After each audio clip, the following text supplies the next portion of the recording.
The Book of Numbers. Numbers chapter 1. The Lord spoke to Moses in the tent of meeting in the desert of Sinai on the first day of the 2nd month of the 2nd year, after the Israelites came out of Egypt. He said, "Take a census of the whole Israelite community by their clans and families, listing every man by name, one by one. You and Aaron, at account according to their divisions, all the men in Israel who are 20 years old or more, and able to serve in the army.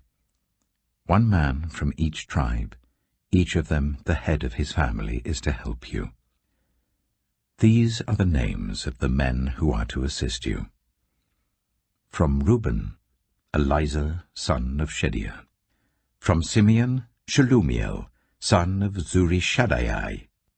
From Judah, Nachshon, son of Amminadab. From Issachar, Nathanael, son of Zuar. From Zebulun, Eliab, son of Helon. From the sons of Joseph. From Ephraim, Elishama, son of Ammihud. From Manasseh, Gamaliel, son of Pedazur. From Benjamin, Abidan, son of Gideoni. From Dan, Ahiezer, son of Ammishaddai. From Asher, Pagiel, son of Ochran. From Gad, Eliasaph, son of Duel. From Naphtali, Ahira, son of Enan.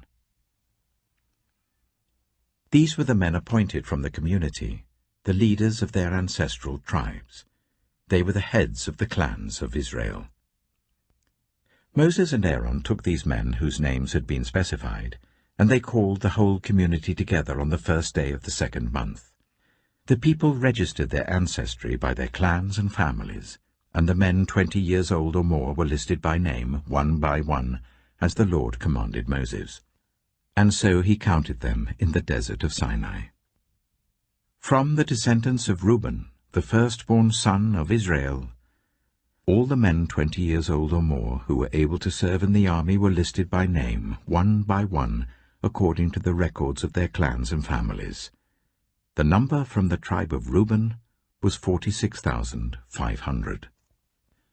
From the descendants of Simeon, all the men 20 years old or more who were able to serve in the army were counted and listed by name, one by one, according to the records of their clans and families. The number from the tribe of Simeon was 59,300.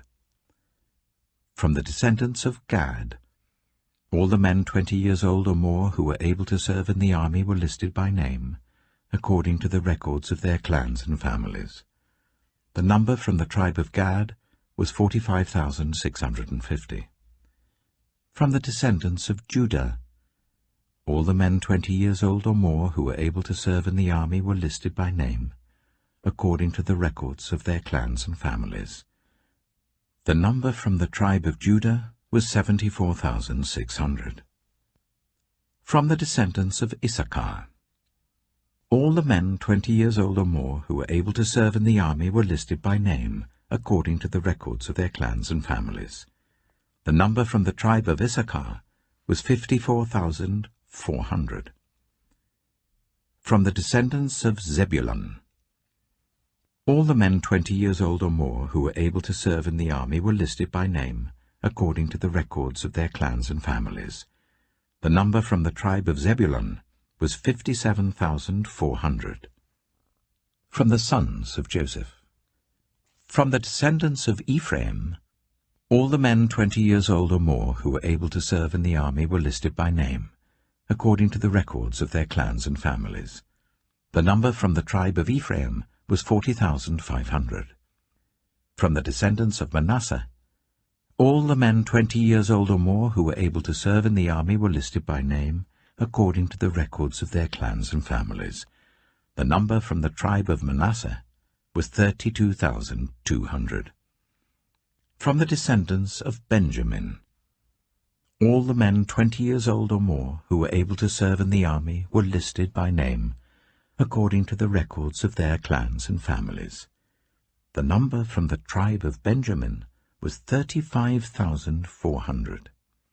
From the descendants of Dan, all the men 20 years old or more who were able to serve in the army were listed by name according to the records of their clans and families. The number from the tribe of Dan was 62,700. From the descendants of Asher, all the men 20 years old or more who were able to serve in the army were listed by name according to the records of their clans and families. The number from the tribe of Asher was 41,500.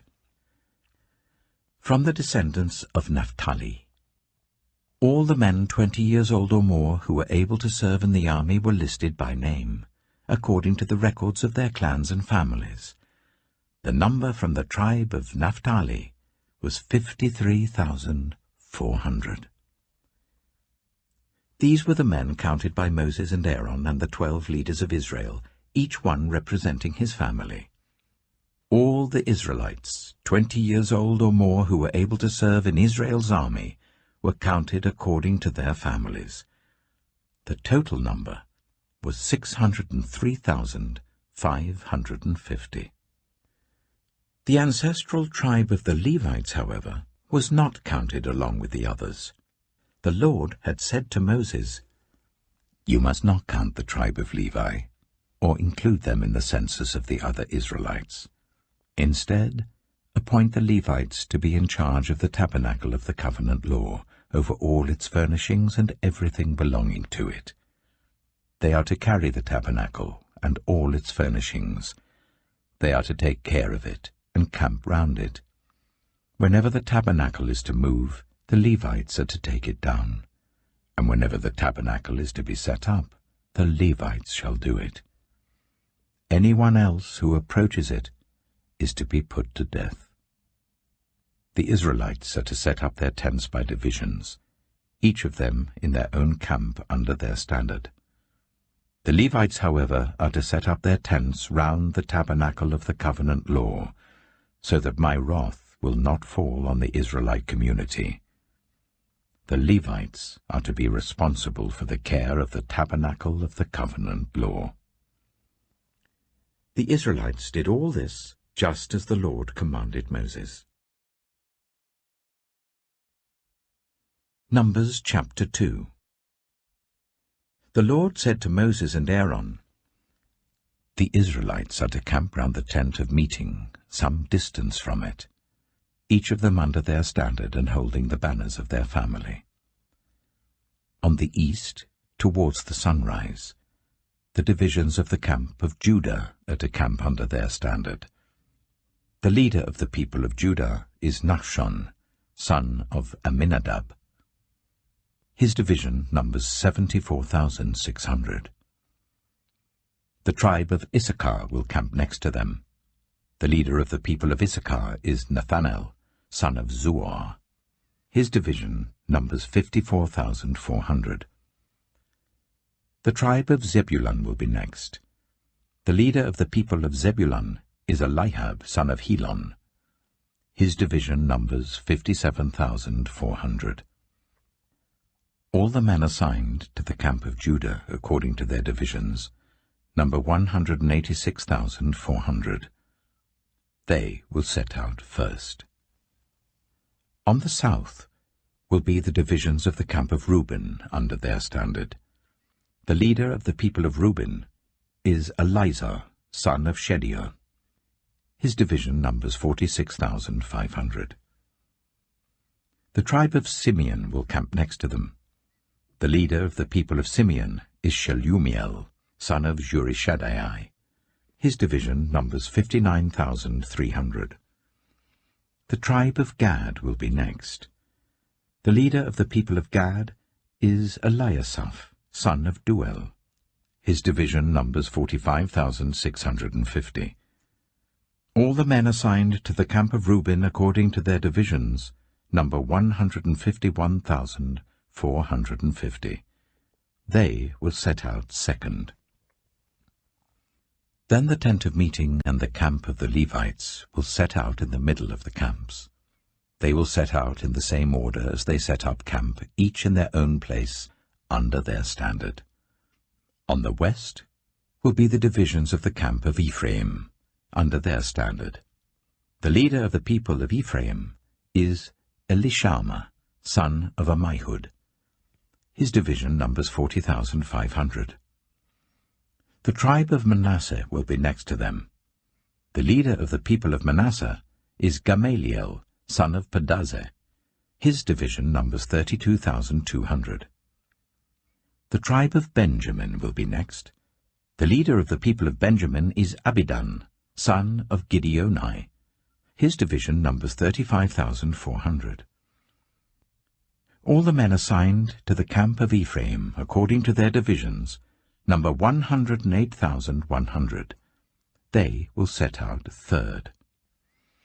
On the north will be the divisions of the camp of Dan under their standard. The leader of the people of Dan is Ahijah, son of Ammishaddai. His division numbers 62,700. The tribe of Asher will camp next to them. The leader of the people of Asher is Pagiel, son of Ochran. His division numbers 41,500. The tribe of Naphtali will be next. The leader of the people of Naphtali is Ahira, son of Enan. His division numbers 53,400. All the men assigned to the camp of Dan number 157,600. They will set out last under their standards. These are the Israelites, counted according to their families. All the men in the camps by their divisions number 603,550. The Levites, however, were not counted along with the other Israelites, as the Lord commanded Moses. So the Israelites did everything the Lord commanded Moses. That is the way they camped under their standards, and that is the way they set out, each of them with their clan and family. Numbers chapter 3. This is the account of the family of Aaron and Moses at the time the Lord spoke to Moses at Mount Sinai. The names of the sons of Aaron were Nadab the firstborn, and Abihu, Eleazar, and Ithamar. Those were the names of Aaron's sons, the anointed priests, who were ordained to serve as priests. Nadab and Abihu, however, died before the Lord when they made an offering with unauthorized fire before him in the desert of Sinai. They had no sons, so Eleazar and Ithamar served as priests during the lifetime of their father Aaron. The Lord said to Moses, "Bring the tribe of Levi and present them to Aaron the priest to assist him. They are to perform duties for him and for the whole community at the tent of meeting by doing the work of the tabernacle. They are to take care of all the furnishings of the tent of meeting, fulfilling the obligations of the Israelites by doing the work of the tabernacle. Give the Levites to Aaron and his sons. They are the Israelites who are to be given wholly to him. Appoint Aaron and his sons to serve as priests. Anyone else who approaches the sanctuary is to be put to death." The Lord also said to Moses, "I have taken the Levites from among the Israelites in place of the first male offspring of every Israelite woman. The Levites are mine, for all the firstborn are mine. When I struck down all the firstborn in Egypt, I set apart for myself every firstborn in Israel, whether human or animal. They are to be mine. I am the Lord." The Lord said to Moses in the desert of Sinai, "Count the Levites by their families and clans. Count every male a month old or more." So Moses counted them as he was commanded by the word of the Lord. These were the names of the sons of Levi: Gershon, Kohath, and Merari. These were the names of the Gershonite clans: Libni and Shimei. The Kohathite clans: Amram, Itzah, Hebron, and Uzziel. The Merarite clans: Malai and Mushai. These were the Levite clans according to their families. To Gershon belonged the clans of the Libnites and Shimeites. These were the Gershonite clans. The number of all the males a month old or more who were counted were 7,500. The Gershonite clans were to camp on the west behind the tabernacle. The leader of the families of the Gershonites was Eliasaph, son of Lael. At the tent of meeting, the Gershonites were responsible for the care of the tabernacle and tent, its coverings, the curtain at the entrance to the tent of meeting, the curtains of the courtyard, the curtain at the entrance to the courtyard surrounding the tabernacle and altar, and the ropes, and everything related to their use. To Kohath belonged the clans of the Amramites, Izharites, Hebronites, and Uzzielites. These were the Kohathite clans. The number of all the males a month old or more was 8,600. The Kohathites were responsible for the care of the sanctuary. The Kohathite clans were to camp on the south side of the tabernacle. The leader of the families of the Kohathite clans was Eliaphan, son of Uzziel. They were responsible for the care of the ark, the table, the lampstand, the altars, the articles of the sanctuary used in ministering, the curtain, and everything related to their use. The chief leader of the Levites was Eleazar, son of Aaron the priest. He was appointed over those who were responsible for the care of the sanctuary. To Merari belonged the clans of the Mahlites and the Mushites. These were the Merarite clans. The number of all the males a month old or more who were counted was 6,200. The leader of the families of the Merarite clans was Zuriel, son of Abihail. They were to camp on the north side of the tabernacle. The Merarites were appointed to take care of the frames of the tabernacle, its crossbars, posts, bases, all its equipment, and everything related to their use, as well as the posts of the surrounding courtyard with their bases, tent pegs, and ropes. Moses and Aaron and his sons were to camp to the east of the tabernacle, towards the sunrise, in front of the tent of meeting. They were responsible for the care of the sanctuary on behalf of the Israelites. Anyone else who approached the sanctuary was to be put to death. The total number of Levites counted at the Lord's command by Moses and Aaron according to their clans, including every male a month old or more, was 22,000.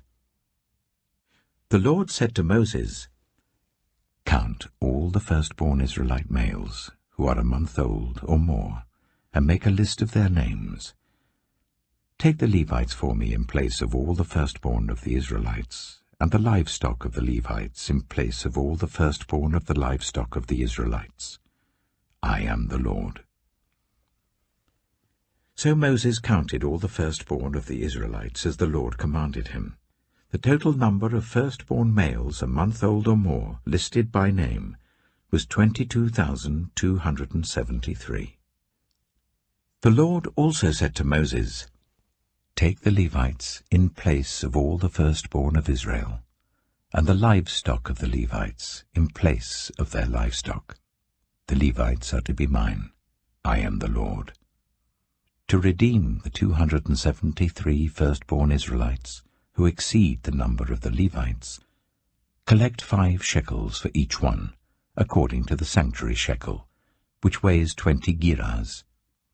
Give the money for the redemption of the additional Israelites to Aaron and his sons." So Moses collected the redemption money from those who exceeded the number redeemed by the Levites. From the firstborn of the Israelites he collected silver weighing 1,365 shekels, according to the sanctuary shekel. Moses gave the redemption money to Aaron and his sons, as he was commanded by the word of the Lord. Numbers chapter 4. The Lord said to Moses and Aaron, "Take a census of the Kohathite branch of the Levites by their clans and families. Count all the men from 30 to 50 years of age who come to serve in the work at the tent of meeting. This is the work of the Kohathites at the tent of meeting, the care of the most holy things. When the camp is to move, Aaron and his sons are to go in and take down the shielding curtain and put it over the ark of the covenant law. Then they are to cover the curtain with durable leather, spread a cloth of solid blue over that, and put the poles in place. Over the table of the presence they are to spread a blue cloth, and put on it the plates, dishes and bowls, and the jars for drink offerings. The bread that is continually there is to remain on it.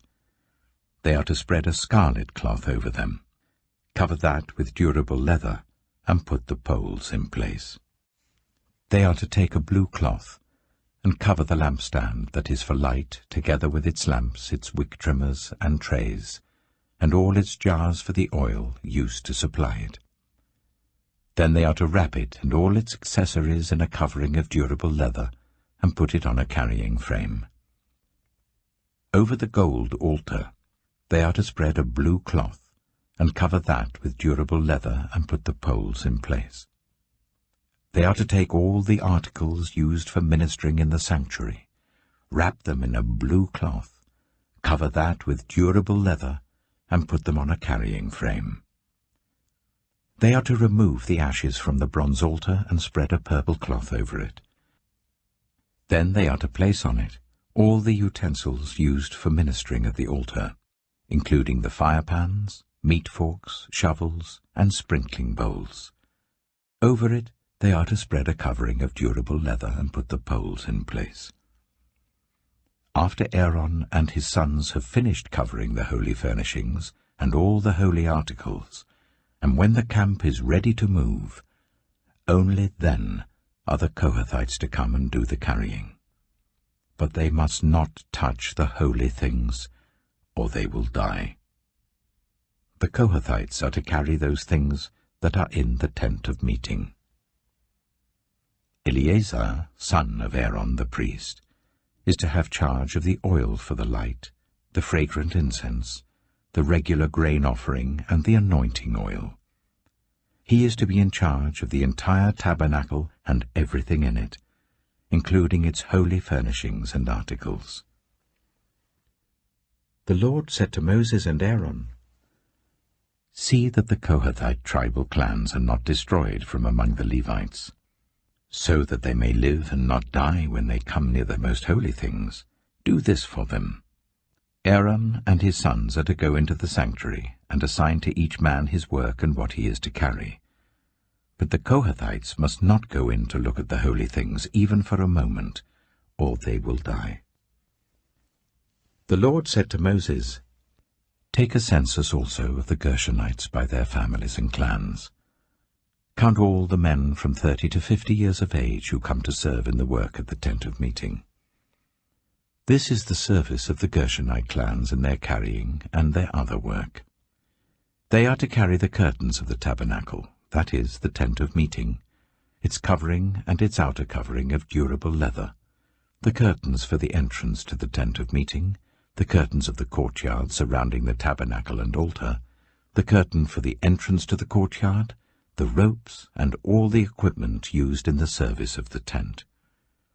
The Gershonites are to do all that needs to be done with these things. All their service, whether carrying or doing other work, is to be done under the direction of Aaron and his sons. You shall assign to them as their responsibility all they are to carry. This is the service of the Gershonite clans at the tent of meeting. Their duties are to be under the direction of Ithamar, son of Aaron, the priest. Count the Merarites by their clans and families. Count all the men from 30 to 50 years of age who come to serve in the work at the tent of meeting.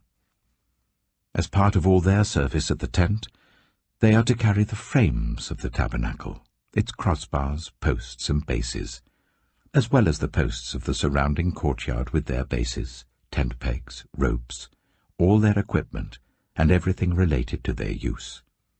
Assign to each man the specific things he is to carry. This is the service of the Merarite clans as they work at the tent of meeting, under the direction of Ithamar, son of Aaron, the priest. Moses, Aaron, and the leaders of the community counted the Kohathites by their clans and families. All the men from 30 to 50 years of age who came to serve in the work at the tent of meeting, counted by clans, were 2,750. This was the total of all those in the Kohathite clans who served at the tent of meeting. Moses and Aaron counted them according to the Lord's command through Moses. The Gershonites were counted by their clans and families. All the men from 30 to 50 years of age who came to serve in the work at the tent of meeting, counted by their clans and families, were 2,630. This was the total of those in the Gershonite clans who served at the tent of meeting. Moses and Aaron counted them according to the Lord's command. The Merarites were counted by their clans and families. All the men from 30 to 50 years of age who came to serve in the work at the tent of meeting, counted by their clans, were 3,200. This was the total of those in the Merarite clans. Moses and Aaron counted them according to the Lord's command through Moses. So Moses, Aaron, and the leaders of Israel counted all the Levites by their clans and families. All the men from 30 to 50 years of age who came to do the work of serving and carrying the tent of meeting numbered 8,580. At the Lord's command through Moses, each was assigned his work and told what to carry. Thus they were counted, as the Lord commanded Moses. Numbers chapter 5. The Lord said to Moses, "Command the Israelites to send away from the camp anyone who has a defiling skin disease or a discharge of any kind, or who is ceremonially unclean because of a dead body. Send away male and female alike. Send them outside the camp, so that they will not defile their camp where I dwell among them." The Israelites did so. They sent them outside the camp. They did just as the Lord had instructed Moses. The Lord said to Moses, "Say to the Israelites, any man or woman who wrongs another in any way, and so is unfaithful to the Lord, is guilty and must confess the sin they have committed. They must make full restitution for the wrong they have done, add a fifth of the value to it, and give it all to the person they have wronged. But if that person has no close relative to whom restitution can be made for the wrong, the restitution belongs to the Lord and must be given to the priest, along with the ram with which atonement is made for the wrongdoer. All the sacred contributions the Israelites bring to a priest will belong to him. Sacred things belong to their owners, but what they give to the priest will belong to the priest." Then the Lord said to Moses, "Speak to the Israelites and say to them, if a man's wife goes astray and is unfaithful to him so that another man has sexual relations with her, and this is hidden from her husband, and her impurity is undetected, since there is no witness against her and she has not been caught in the act, and if feelings of jealousy come over her husband, and he suspects his wife and she is impure, or if he is jealous and suspects her, even though she is not impure, then he is to take his wife to the priest. He must also take an offering of 1/10 of an ephah of barley flour on her behalf. He must not pour olive oil on it or put incense on it, because it is a grain offering for jealousy, a reminder offering to draw attention to wrongdoing. The priest shall bring her and make her stand before the Lord. Then he shall take some holy water in a clay jar, and put some dust from the tabernacle floor into the water. After the priest has made the woman stand before the Lord, he shall loosen her hair and place in her hands the reminder offering, the grain offering for jealousy, while he himself holds the bitter water that brings a curse. Then the priest shall put the woman under oath, and say to her, if no other man has had sexual relations with you, and you have not gone astray and become impure while married to your husband, may this bitter water that brings a curse not harm you. But if you have gone astray while married to your husband, and you have made yourself impure by having sexual relations with a man other than your husband, here the priest is to put the woman under this curse. May the Lord cause you to become a curse among your people, when he makes your womb miscarry and your abdomen swell. May this water that brings a curse enter your body, so that your abdomen swells or your womb miscarries. Then the woman is to say, Amen, so be it. The priest is to write these curses on a scroll, and then wash them off into the bitter water. He shall make the woman drink the bitter water that brings a curse, and this water that brings a curse and causes bitter suffering will enter her. The priest is to take from her hands the grain offering for jealousy, wave it before the Lord and bring it to the altar. The priest is then to take a handful of the grain offering as a memorial offering and burn it on the altar. After that, he is to make the woman drink the water. If she has made herself impure and been unfaithful to her husband, this will be the result.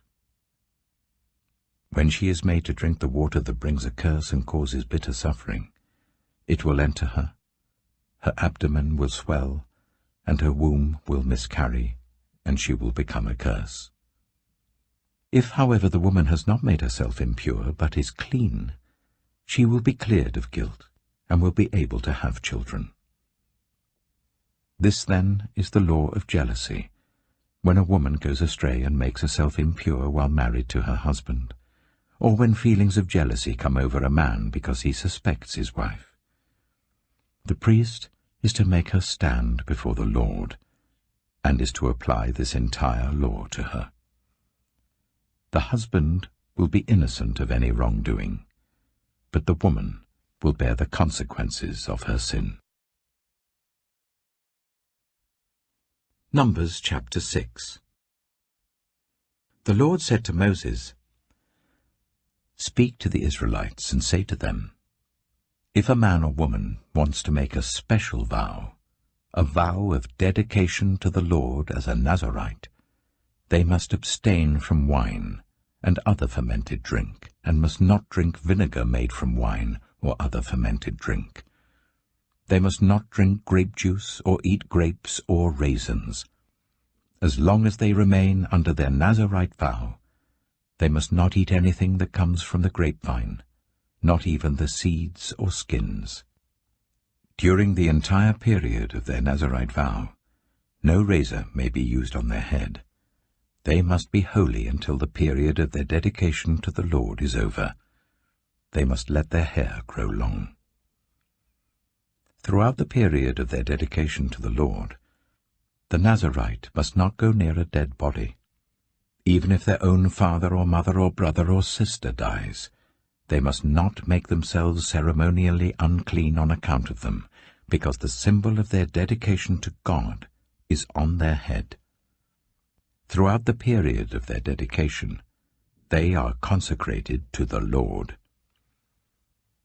If someone dies suddenly in the Nazirite's presence, thus defiling the hair that symbolizes their dedication, they must shave their head on the 7th day, the day of their cleansing. Then on the 8th day, they must bring 2 doves or 2 young pigeons to the priest at the entrance to the tent of meeting. The priest is to offer one as a sin offering and the other as a burnt offering to make atonement for the Nazirite, because they sinned by being in the presence of the dead body. That same day they are to consecrate their head again. They must rededicate themselves to the Lord for the same period of dedication, and must bring a year-old male lamb as a guilt offering. The previous days do not count, because they became defiled during their period of dedication. Now this is the law of the Nazirite when the period of their dedication is over. They are to be brought to the entrance to the tent of meeting. There they are to present their offerings to the Lord: a year-old male lamb without defect for a burnt offering, a year-old ewe lamb without defect for a sin offering, a ram without defect for a fellowship offering, together with their grain offerings and drink offerings, and a basket of bread made with the finest flour and without yeast, thick loaves with olive oil mixed in, and thin loaves brushed with olive oil. The priest is to present all these before the Lord, and make the sin offering and the burnt offering. He is to present the basket of unleavened bread, and is to sacrifice the ram as a fellowship offering to the Lord, together with its grain offering and drink offering. Then, at the entrance to the tent of meeting, the Nazarite must shave off the hair that symbolizes their dedication. They are to take the hair and put it in the fire that is under the sacrifice of the fellowship offering. After the Nazarite has shaved off the hair that symbolizes their dedication, the priest is to place in their hands a boiled shoulder of the ram, and one thick loaf and one thin loaf from the basket, both made without yeast. The priest shall then wave these before the Lord as a wave offering. They are holy, and belong to the priest, together with the breast that was waved and the thigh that was presented. After that, the Nazarite may drink wine. This is the law of the Nazarite who vows offerings to the Lord in accordance with their dedication, in addition to whatever else they can afford. They must fulfill the vows they have made, according to the law of the Nazarite. The Lord said to Moses, "Tell Aaron and his sons, this is how you are to bless the Israelites. Say to them, the Lord bless you and keep you. The Lord make his face shine on you, and be gracious to you. The Lord turn his face towards you, and give you peace." So they will put my name on the Israelites, and I will bless them. Numbers chapter 7. When Moses finished setting up the tabernacle, he anointed and consecrated it and all its furnishings. He also anointed and consecrated the altar and all its utensils. Then the leaders of Israel, the heads of families who were the tribal leaders in charge of those who were counted, made offerings. They brought as their gifts before the Lord 6 covered carts and 12 oxen, an ox from each leader and a cart from every 2. These they presented before the tabernacle. The Lord said to Moses, "Accept these from them, that they may be used in the work at the tent of meeting. Give them to the Levites as each man's work requires." So Moses took the carts and oxen and gave them to the Levites. He gave 2 carts and 4 oxen to the Gershonites as their work required, and he gave 4 carts and 8 oxen to the Merarites as their work required. They were all under the direction of Ithamar, son of Aaron, the priest. But Moses did not give any to the Kohathites, because they were to carry on their shoulders the holy things for which they were responsible. When the altar was anointed, the leaders brought their offerings for its dedication and presented them before the altar. For the Lord had said to Moses, "Each day 1 leader is to bring his offering for the dedication of the altar." The one who brought his offering on the first day was Nachshon, son of Amminadab, of the tribe of Judah. His offering was 1 silver plate weighing 130 shekels, and 1 silver sprinkling bowl weighing 70 shekels, both according to the sanctuary shekel, each filled with the finest flour mixed with olive oil as a grain offering. 1 gold dish weighing 10 shekels filled with incense, 1 young bull, 1 ram, and 1 male lamb a year old for a burnt offering, 1 male goat for a sin offering, and 2 oxen, 5 rams, 5 male goats, and 5 male lambs a year old to be sacrificed as a fellowship offering. This was the offering of Nachshon, son of Amminadab. On the second day, Nathanael, son of Zuar, the leader of Issachar, brought his offering. The offering he brought was 1 silver plate weighing 130 shekels, and 1 silver sprinkling bowl weighing 70 shekels, both according to the sanctuary shekel, each filled with the finest flour mixed with olive oil as a grain offering. 1 gold dish weighing 10 shekels filled with incense, 1 young bull, 1 ram, and 1 male lamb a year old for a burnt offering, 1 male goat for a sin offering, and 2 oxen, 5 rams, 5 male goats, and 5 male lambs a year old, to be sacrificed as a fellowship offering. This was the offering of Nathanael, son of Zuar. On the 3rd day, Eliab, son of Helon, the leader of the people of Zebulun, brought his offering.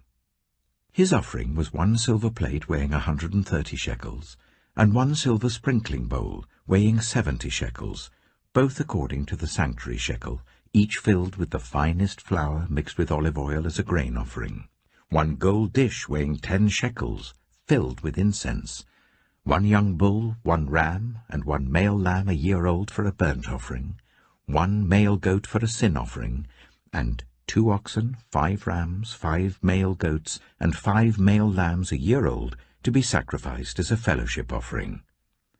This was the offering of Eliab, son of Helon. On the 4th day, Elizur, son of Shedeur, the leader of the people of Reuben, brought his offering. His offering was 1 silver plate weighing 130 shekels, and 1 silver sprinkling bowl weighing 70 shekels, both according to the sanctuary shekel, each filled with the finest flour mixed with olive oil as a grain offering, 1 gold dish weighing 10 shekels, filled with incense, 1 young bull, 1 ram, and 1 male lamb a year old for a burnt offering, 1 male goat for a sin offering, and 2 oxen, 5 rams, 5 male goats, and 5 male lambs a year old, to be sacrificed as a fellowship offering. This was the offering of Elizur, son of Shedeur. On the 5th day, Shelumiel, son of Zurishaddai, the leader of the people of Simeon, brought his offering.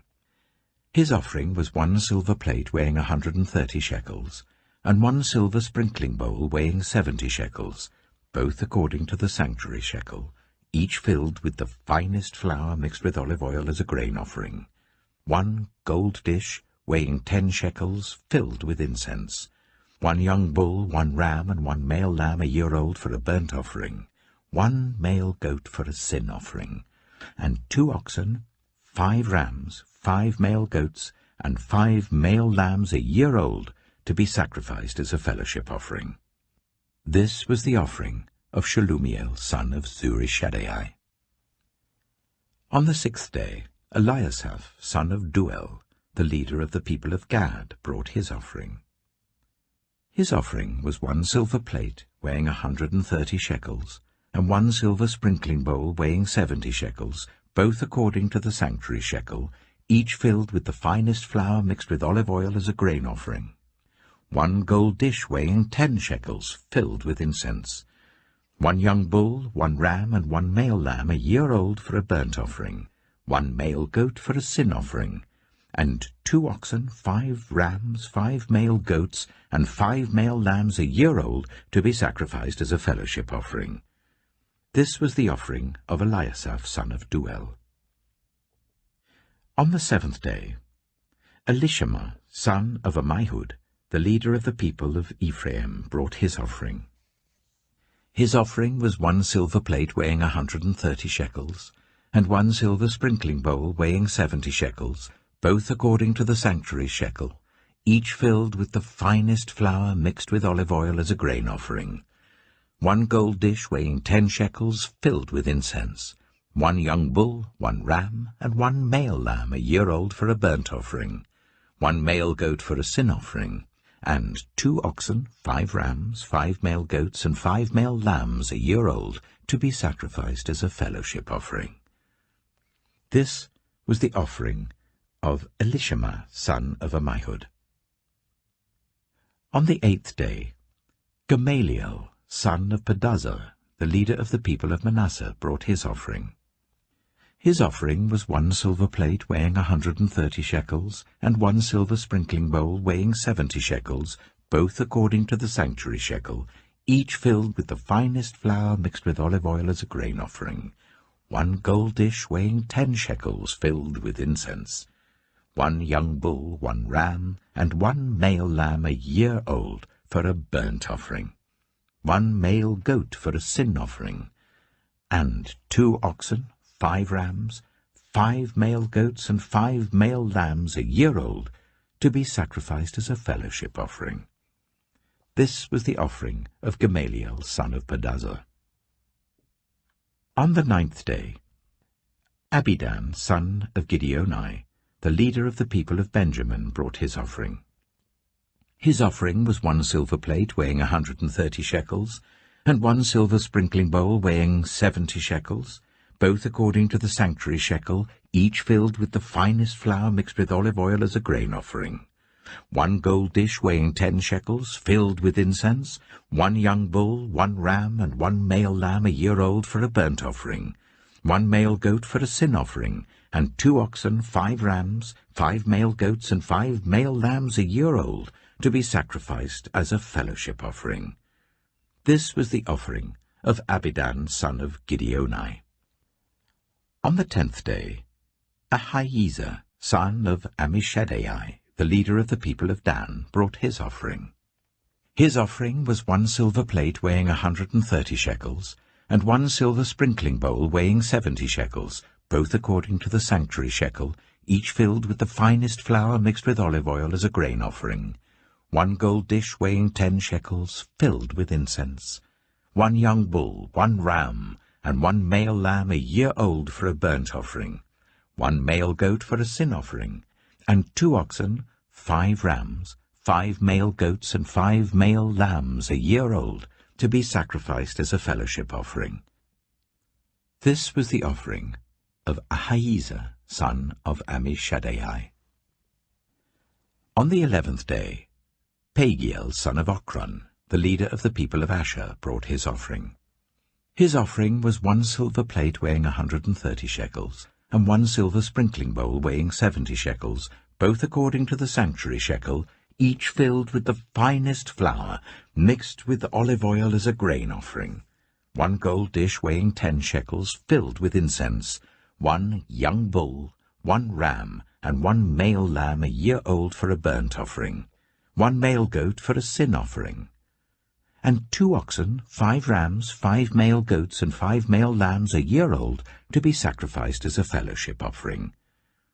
This was the offering of Pagiel, son of Ochran. On the 12th day, Ahira, son of Enan, the leader of the people of Naphtali, brought his offering. His offering was 1 silver plate weighing 130 shekels, and 1 silver sprinkling bowl weighing 70 shekels, both according to the sanctuary shekel, each filled with the finest flour mixed with olive oil as a grain offering, 1 gold dish weighing 10 shekels, filled with incense, 1 young bull, 1 ram, and 1 male lamb a year old for a burnt offering, 1 male goat for a sin offering, and 2 oxen, 5 rams, 5 male goats, and 5 male lambs a year old, to be sacrificed as a fellowship offering. This was the offering of Ahira, son of Enan. These were the offerings of the Israelite leaders for the dedication of the altar when it was anointed: 12 silver plates, 12 silver sprinkling bowls, and 12 gold dishes. Each silver plate weighed 130 shekels, and each sprinkling bowl 70 shekels. Altogether, the silver dishes weighed 2,400 shekels according to the sanctuary shekel. The 12 gold dishes, filled with incense, weighed 10 shekels each, according to the sanctuary shekel. Altogether, the gold dishes weighed 120 shekels. The total number of animals for the burnt offering came to 12 young bulls, 12 rams, and 12 male lambs a year old, together with their grain offering. 12 male goats were used for the sin offering. The total number of animals for the sacrifice of the fellowship offering came to 24 oxen, 60 rams, 60 male goats, and 60 male lambs a year old. These were the offerings for the dedication of the altar after it was anointed. When Moses entered the tent of meeting to speak with the Lord, he heard the voice speaking to him from between the 2 cherubim above the atonement cover on the ark of the covenant law. In this way the Lord spoke to him. Numbers chapter 8. The Lord said to Moses, "Speak to Aaron and say to him, when you set up the lamps, see that all 7 light up the area in front of the lampstand." Aaron did so. He set up the lamps so that they faced forwards on the lampstand, just as the Lord commanded Moses. This is how the lampstand was made. It was made of hammered gold, from its base to its blossoms. The lampstand was made exactly like the pattern the Lord had shown Moses. The Lord said to Moses, "Take the Levites from among all the Israelites and make them ceremonially clean. To purify them, do this. Sprinkle the water of cleansing on them, then make them shave their whole bodies and wash their clothes, and so they will purify themselves. Make them take a young bull with its grain offering of the finest flour mixed with olive oil. Then you are to take a second young bull for a sin offering. Bring the Levites to the front of the tent of meeting, and assemble the whole Israelite community. You are to bring the Levites before the Lord, and the Israelites are to lay their hands on them. Aaron is to present the Levites before the Lord as a wave offering from the Israelites, so that they may be ready to do the work of the Lord. Then the Levites are to lay their hands on the heads of the bulls, using one for a sin offering to the Lord and the other for a burnt offering, to make atonement for the Levites. Make the Levites stand in front of Aaron and his sons, and then present them as a wave offering to the Lord. In this way, you are to set the Levites apart from the other Israelites, and the Levites will be mine. After you have purified the Levites and presented them as a wave offering, they are to come to do their work at the tent of meeting. They are the Israelites who are to be given wholly to me. I have taken them as my own, in place of the firstborn, the first male offspring from every Israelite woman. Every firstborn male in Israel, whether human or animal, is mine. When I struck down all the firstborn in Egypt, I set them apart for myself. And I have taken the Levites in place of all the firstborn sons in Israel.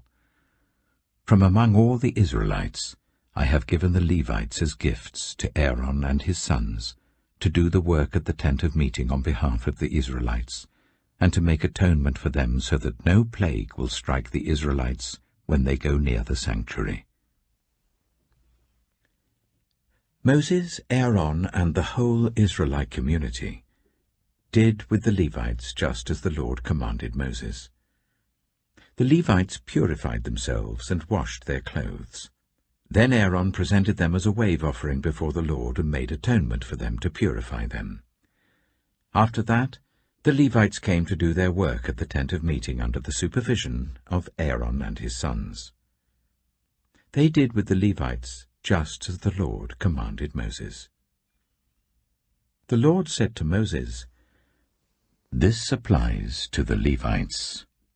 Men 25 years old or more shall come to take part in the work at the tent of meeting, but at the age of 50 they must retire from their usual duties and work no longer. They may assist their brothers in performing their duties at the tent of meeting, but they themselves must not do the work. This, then, is how you are to assign the responsibilities of the Levites." Numbers chapter 9.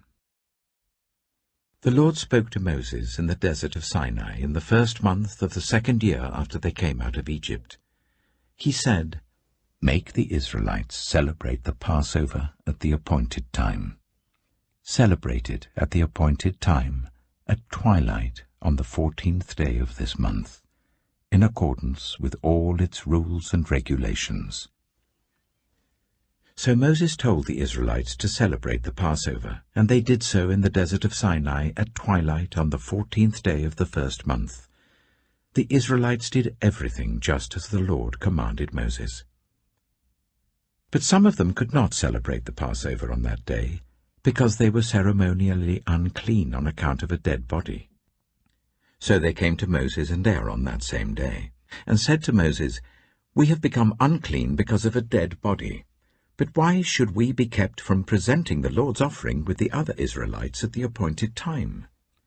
Moses answered them, "Wait until I find out what the Lord commands concerning you."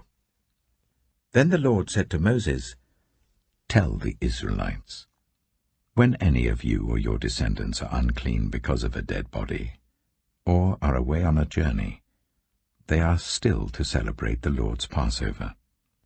But they are to do it on the 14th day of the 2nd month at twilight. They are to eat the lamb together with unleavened bread and bitter herbs. They must not leave any of it till morning or break any of its bones. When they celebrate the Passover, they must follow all the regulations. But if anyone who is ceremonially clean and not on a journey fails to celebrate the Passover, they must be cut off from their people for not presenting the Lord's offering at the appointed time. They will bear the consequences of their sin. A foreigner residing among you is also to celebrate the Lord's Passover in accordance with its rules and regulations. You must have the same regulations for both the foreigner and the native-born. On the day the tabernacle, the tent of the covenant law, was set up, the cloud covered it. From evening till morning the cloud above the tabernacle looked like fire. That is how it continued to be. The cloud covered it, and at night it looked like fire. Whenever the cloud lifted from above the tent, the Israelites set out. Wherever the cloud settled, the Israelites set up camp. At the Lord's command, the Israelites set out, and at his command they set up camp. As long as the cloud stayed over the tabernacle, they remained in camp. When the cloud remained over the tabernacle a long time, the Israelites obeyed the Lord's order and did not set out. Sometimes the cloud was over the tabernacle for only a few days. At the Lord's command they would set up camp, and then at his command they would set out. Sometimes the cloud stayed only from evening till morning, and when it lifted in the morning, they set out. Whether by day or by night, whenever the cloud lifted, they set out. Whether the cloud stayed over the tabernacle for 2 days, or a month, or a year, the Israelites would remain in camp and not set out. But when it lifted, they would set out.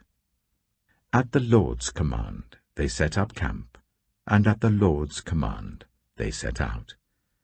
They obeyed the Lord's order in accordance with his command through Moses. Numbers chapter 10.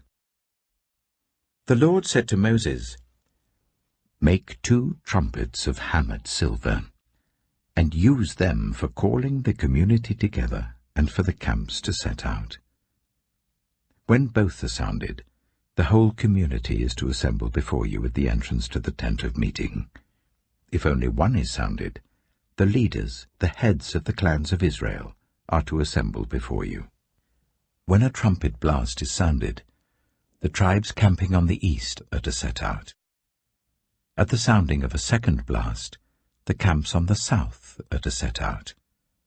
The blast will be the signal for setting out. To gather the assembly, blow the trumpets, but not with the signal for setting out. The sons of Aaron, the priests, are to blow the trumpets. This is to be a lasting ordinance for you and the generations to come. When you go into battle in your own land against an enemy who is oppressing you, sound a blast on the trumpets. Then you will be remembered by the Lord your God and rescued from your enemies. Also at your times of rejoicing, your appointed festivals and new moon feasts, you are to sound the trumpets over your burnt offerings and fellowship offerings, and they will be a memorial for you before your God. I am the Lord your God." On the 20th day of the 2nd month of the 2nd year, the cloud lifted from above the tabernacle of the covenant law. Then the Israelites set out from the desert of Sinai and travelled from place to place until the cloud came to rest in the desert of Paran. They set out this first time at the Lord's command through Moses. The divisions of the camp of Judah went first, under their standard. Nachshon, son of Amminadab, was in command. Nathanael, son of Zuar, was over the division of the tribe of Issachar, and Eliab, son of Helon, was over the division of the tribe of Zebulun. Then the tabernacle was taken down, and the Gershonites and Merarites who carried it set out. The divisions of the camp of Reuben went next under their standard. Elizur, son of Shedeur, was in command. Shelumiel, son of Zurishaddai, was over the division of the tribe of Simeon, and Eliasaph, son of Duel, was over the division of the tribe of Gad. Then the Kohathites set out, carrying the holy things. The tabernacle was to be set up before they arrived. The divisions of the camp of Ephraim went next under their standard. Elishama, son of Ammihud, was in command. Gamaliel, son of Pedazur, was over the division of the tribe of Manasseh, and Abidah, son of Gideoni, was over the division of the tribe of Benjamin. Finally, as the rear guard for all the units, the divisions of the camp of Dan set out under their standards. Ahiezer, son of Ammishaddai, was in command. Pagiel, son of Ochran, was over the division of the tribe of Asher, and Ahira, son of Enan, was over the division of the tribe of Naphtali. This was the order of march for the Israelite divisions as they set out. Now Moses said to Hobab, son of Ruel, the Midianite, Moses' father-in-law, "We're setting out for the place about which the Lord said, 'I will give it to you.' Come with us, and we will treat you well, for the Lord has promised good things to Israel." He answered, "No, I will not go. I am going back to my own land and my own people." But Moses said, "Please do not leave us. You know where we should camp in the wilderness, and you can be our eyes. If you come with us, we will share with you whatever good things the Lord gives us." So they set out from the mountain of the Lord and travelled for 3 days. The ark of the covenant of the Lord went before them during those 3 days to find them a place to rest. The cloud of the Lord was over them by day when they set out from the camp. Whenever the ark set out, Moses said, "Rise up, Lord. May your enemies be scattered. May your foes flee before you." Whenever it came to rest, he said, "Return, Lord, to the countless thousands of Israel." Numbers chapter 11. Now the people complained about their hardships in the hearing of the Lord. And when he heard them, his anger was aroused. Then fire from the Lord burned among them and consumed some of the outskirts of the camp. When the people cried out to Moses, he prayed to the Lord, and the fire died down. So that place was called Taberah, because fire from the Lord had burned among them. The rabble with them began to crave other food. And again the Israelites started wailing and said, "If only we had meat to eat. We remember the fish we ate in Egypt at no cost, also the cucumbers, melons, leeks, onions, and garlic. But now we have lost our appetite. We never see anything but this manna." The manna was like coriander seed and looked like resin. The people went around gathering it and then ground it in a hand mill or crushed it in a mortar. They cooked it in a pot or made it into loaves, and it tasted like something made with olive oil. When the dew settled on the camp at night, the manna also came down. Moses heard the people of every family wailing at the entrance to their tents. The Lord became exceedingly angry, and Moses was troubled. He asked the Lord, "Why have you brought this trouble on your servant? What have I done to displease you, that you put the burden of all these people on me? Did I conceive all these people? Did I give them birth? Why do you tell me to carry them in my arms as a nurse carries an infant to the land you promised on oath to their ancestors? Where can I get meat for all these people? They keep wailing to me, "Give us meat to eat. I cannot carry all these people by myself. The burden is too heavy for me. If this is how you are going to treat me, please go ahead and kill me right now, if I have found favor in your eyes, and do not let me face my own ruin." The Lord said to Moses, "Bring me 70 of Israel's elders who are known to you as leaders and officials among the people. Make them come to the tent of meeting, that they may stand there with you. I will come down and speak with you there, and I will take some of the power of the Spirit that is on you and put it on them. They will share the burden of the people with you, so that you will not have to carry it alone. Tell the people, 'Consecrate yourselves in preparation for tomorrow, when you will eat meat.' The Lord heard you when you wailed, 'If only we had meat to eat. We were better off in Egypt.' Now the Lord will give you meat, and you will eat it. You will not eat it for just 1 day or 2 days or 5, 10, or 20 days, but for a whole month, until it comes out of your nostrils and you loathe it, because you have rejected the Lord who is among you, and have wailed before him, saying, 'Why did we ever leave Egypt?'" But Moses said, "Here I am among 600,000 men on foot, and you say, 'I will give them meat to eat for a whole month'? Would they have enough if flocks and herds were slaughtered for them? Would they have enough if all the fish in the sea were caught for them?" The Lord answered Moses, "Is the Lord's arm too short? Now you will see whether or not what I say will come true for you." So Moses went out and told the people what the Lord had said. He brought together 70 of their elders and made them stand round the tent. Then the Lord came down in the cloud and spoke with him, and he took some of the power of the Spirit that was on him, and put it on the 70 elders.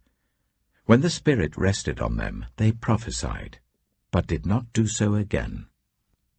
However, 2 men, whose names were Eldad and Medad, had remained in the camp.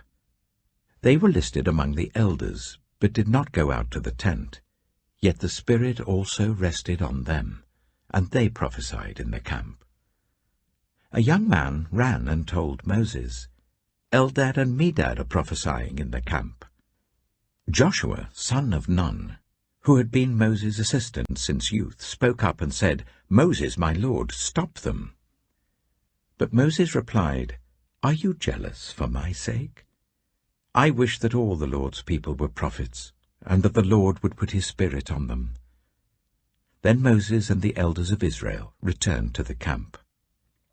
Now a wind went out from the Lord and drove quail in from the sea. It scattered them up to 2 cubits deep all round the camp, as far as a day's walk in any direction.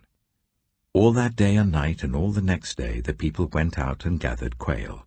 No one gathered less than 10 homers. Then they spread them out all around the camp. But while the meat was still between their teeth and before it could be consumed, the anger of the Lord burned against the people, and he struck them with a severe plague. Therefore the place was named Kibroth Hattaavah, because there they buried the people who had craved other food. From Kibroth Hattaavah the people travelled to Hazeroth and stayed there. Numbers chapter 12. Miriam and Aaron began to talk against Moses because of his Cushite wife, for he had married a Cushite. "Has the Lord spoken only through Moses?" they asked. "Hasn't he also spoken through us?" And the Lord heard this. Now Moses was a very humble man, more humble than anyone else on the face of the earth. At once the Lord said to Moses, Aaron, and Miriam, "Come out to the tent of meeting, all 3 of you." So the 3 of them went out. Then the Lord came down in a pillar of cloud. He stood at the entrance to the tent and summoned Aaron and Miriam. When the 2 of them stepped forward, he said, "Listen to my words. When there is a prophet among you, I, the Lord, reveal myself to them in visions. I speak to them in dreams. But this is not true of my servant Moses. He is faithful in all my house. With him I speak face to face, clearly, and not in riddles. He sees the form of the Lord. Why then were you not afraid to speak against my servant Moses? The anger of the Lord burned against them, and he left them. When the cloud lifted from above the tent, Miriam's skin was leprous. It became as white as snow. Aaron turned towards her and saw that she had a defiling skin disease, and he said to Moses, "Please, my lord, I ask you not to hold against us the sin we have so foolishly committed. Do not let her be like a stillborn infant coming from its mother's womb, with its flesh half eaten away." So Moses cried out to the Lord, "Please, God, heal her." The Lord replied to Moses, "If her father had spat in her face, would she not have been in disgrace for 7 days? Confine her outside the camp for 7 days. After that she can be brought back." So Miriam was confined outside the camp for 7 days, and the people did not move on till she was brought back. After that the people left Hazeroth and camped in the desert of Paran. Numbers chapter 13. The Lord said to Moses, "Send some men to explore the land of Canaan, which I am giving to the Israelites. From each ancestral tribe send one of its leaders." So at the Lord's command Moses sent them out from the desert of Paran. All of them were leaders of the Israelites. These are their names. From the tribe of Reuben, Shammua, son of Zakkar. From the tribe of Simeon, Shaphat, son of Hori. From the tribe of Judah, Caleb, son of Jephunneh. From the tribe of Issachar, Igal, son of Joseph. From the tribe of Ephraim, Hoshea, son of Nun.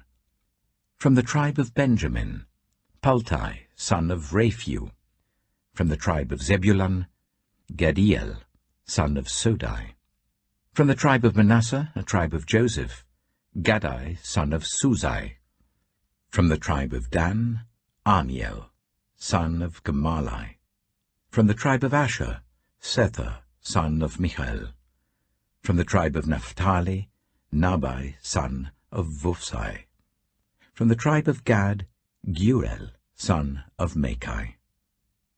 These are the names of the men Moses sent to explore the land. Moses gave Hoshea, son of Nun, the name Joshua.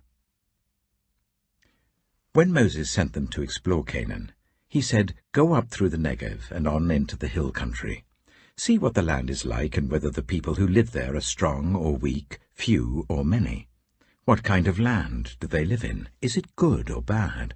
What kind of towns do they live in? Are they unwalled or fortified? How is the soil? Is it fertile or poor? Are there trees in it or not? Do your best to bring back some of the fruit of the land." It was the season for the first ripe grapes. So they went up and explored the land from the desert of Zin as far as Rehob, towards Lebo-Hamath. They went up through the Negev and came to Hebron, where Ahiman, Sheshai, and Talmai, the descendants of Anak, lived.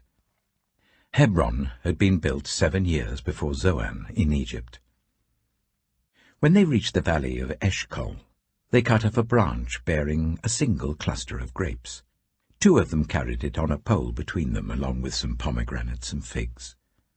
That place was called the Valley of Eshcol, because of the cluster of grapes the Israelites cut off there. At the end of 40 days they returned from exploring the land. They came back to Moses and Aaron and the whole Israelite community at Kadesh in the desert of Paran. There they reported to them and to the whole assembly and showed them the fruit of the land. They gave Moses this account: "We went into the land to which you sent us, and it does flow with milk and honey. Here is its fruit. But the people who live there are powerful, and the cities are fortified and very large. We even saw descendants of Anak there. The Amalekites live in the Negev. The Hittites, Jebusites, and Amorites live in the hill country, and the Canaanites live near the sea and along the Jordan.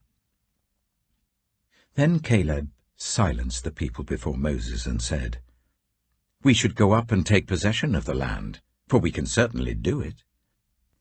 But the men who had gone up with him said, "We can't attack those people. They are stronger than we are." And they spread among the Israelites a bad report about the land they had explored. They said, "The land we explored devours those living in it. All the people we saw there are of great size. We saw the Nephilim there." The descendants of Anak come from the Nephilim. "We seemed like grasshoppers in our own eyes, and we looked the same to them." Numbers chapter 14. That night all the members of the community raised their voices and wept aloud. All the Israelites grumbled against Moses and Aaron, and the whole assembly said to them, "If only we had died in Egypt or in this wilderness. Why is the Lord bringing us to this land only to let us fall by the sword? Our wives and children will be taken as plunder. Wouldn't it be better for us to go back to Egypt?" And they said to each other, "We should choose a leader and go back to Egypt." Then Moses and Aaron fell face down in front of the whole Israelite assembly gathered there. Joshua, son of Nun, and Caleb, son of Jephunneh, who were among those who had explored the land, tore their clothes, and said to the entire Israelite assembly, "The land we passed through and explored is exceedingly good.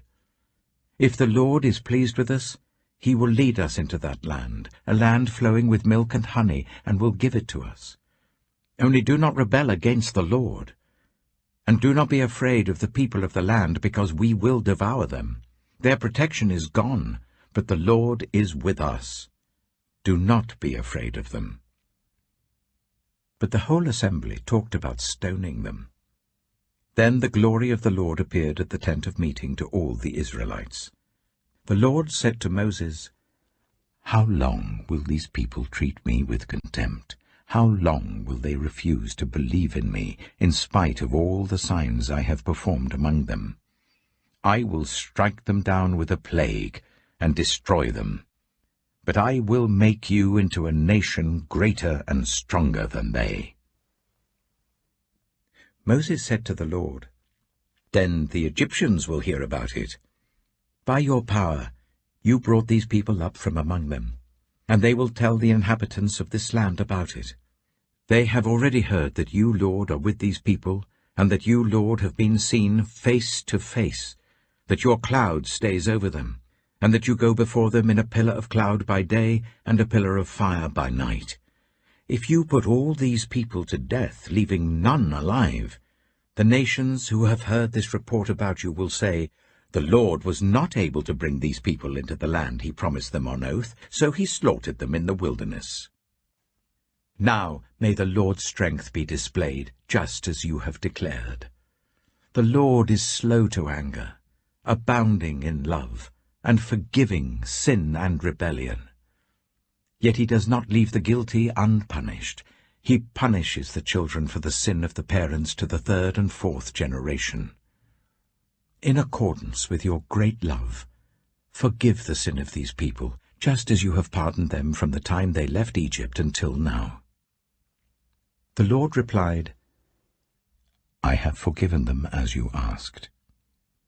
Nevertheless, as surely as I live, and as surely as the glory of the Lord fills the whole earth, not one of those who saw my glory and the signs I performed in Egypt and in the wilderness, but who disobeyed me and tested me 10 times, not one of them will ever see the land I promised on oath to their ancestors. No one who has treated me with contempt will ever see it. But because my servant Caleb has a different spirit and follows me wholeheartedly, I will bring him into the land he went to, and his descendants will inherit it. Since the Amalekites and the Canaanites are living in the valleys, turn back tomorrow and set out towards the desert along the route to the Red Sea." The Lord said to Moses and Aaron, "How long will this wicked community grumble against me? I have heard the complaints of these grumbling Israelites, so tell them, As surely as I live, declares the Lord, I will do to you the very thing I heard you say. In this wilderness your bodies will fall, every one of you 20 years old or more, who was counted in the census and who has grumbled against me. Not one of you will enter the land I swore with uplifted hand to make your home, except Caleb, son of Jephunneh, and Joshua, son of Nun. As for your children that you said would be taken as plunder, I will bring them in to enjoy the land you have rejected. But you, your bodies, will fall in this wilderness. Your children will be shepherds here for 40 years, suffering for your unfaithfulness, until the last of your bodies lies in the wilderness.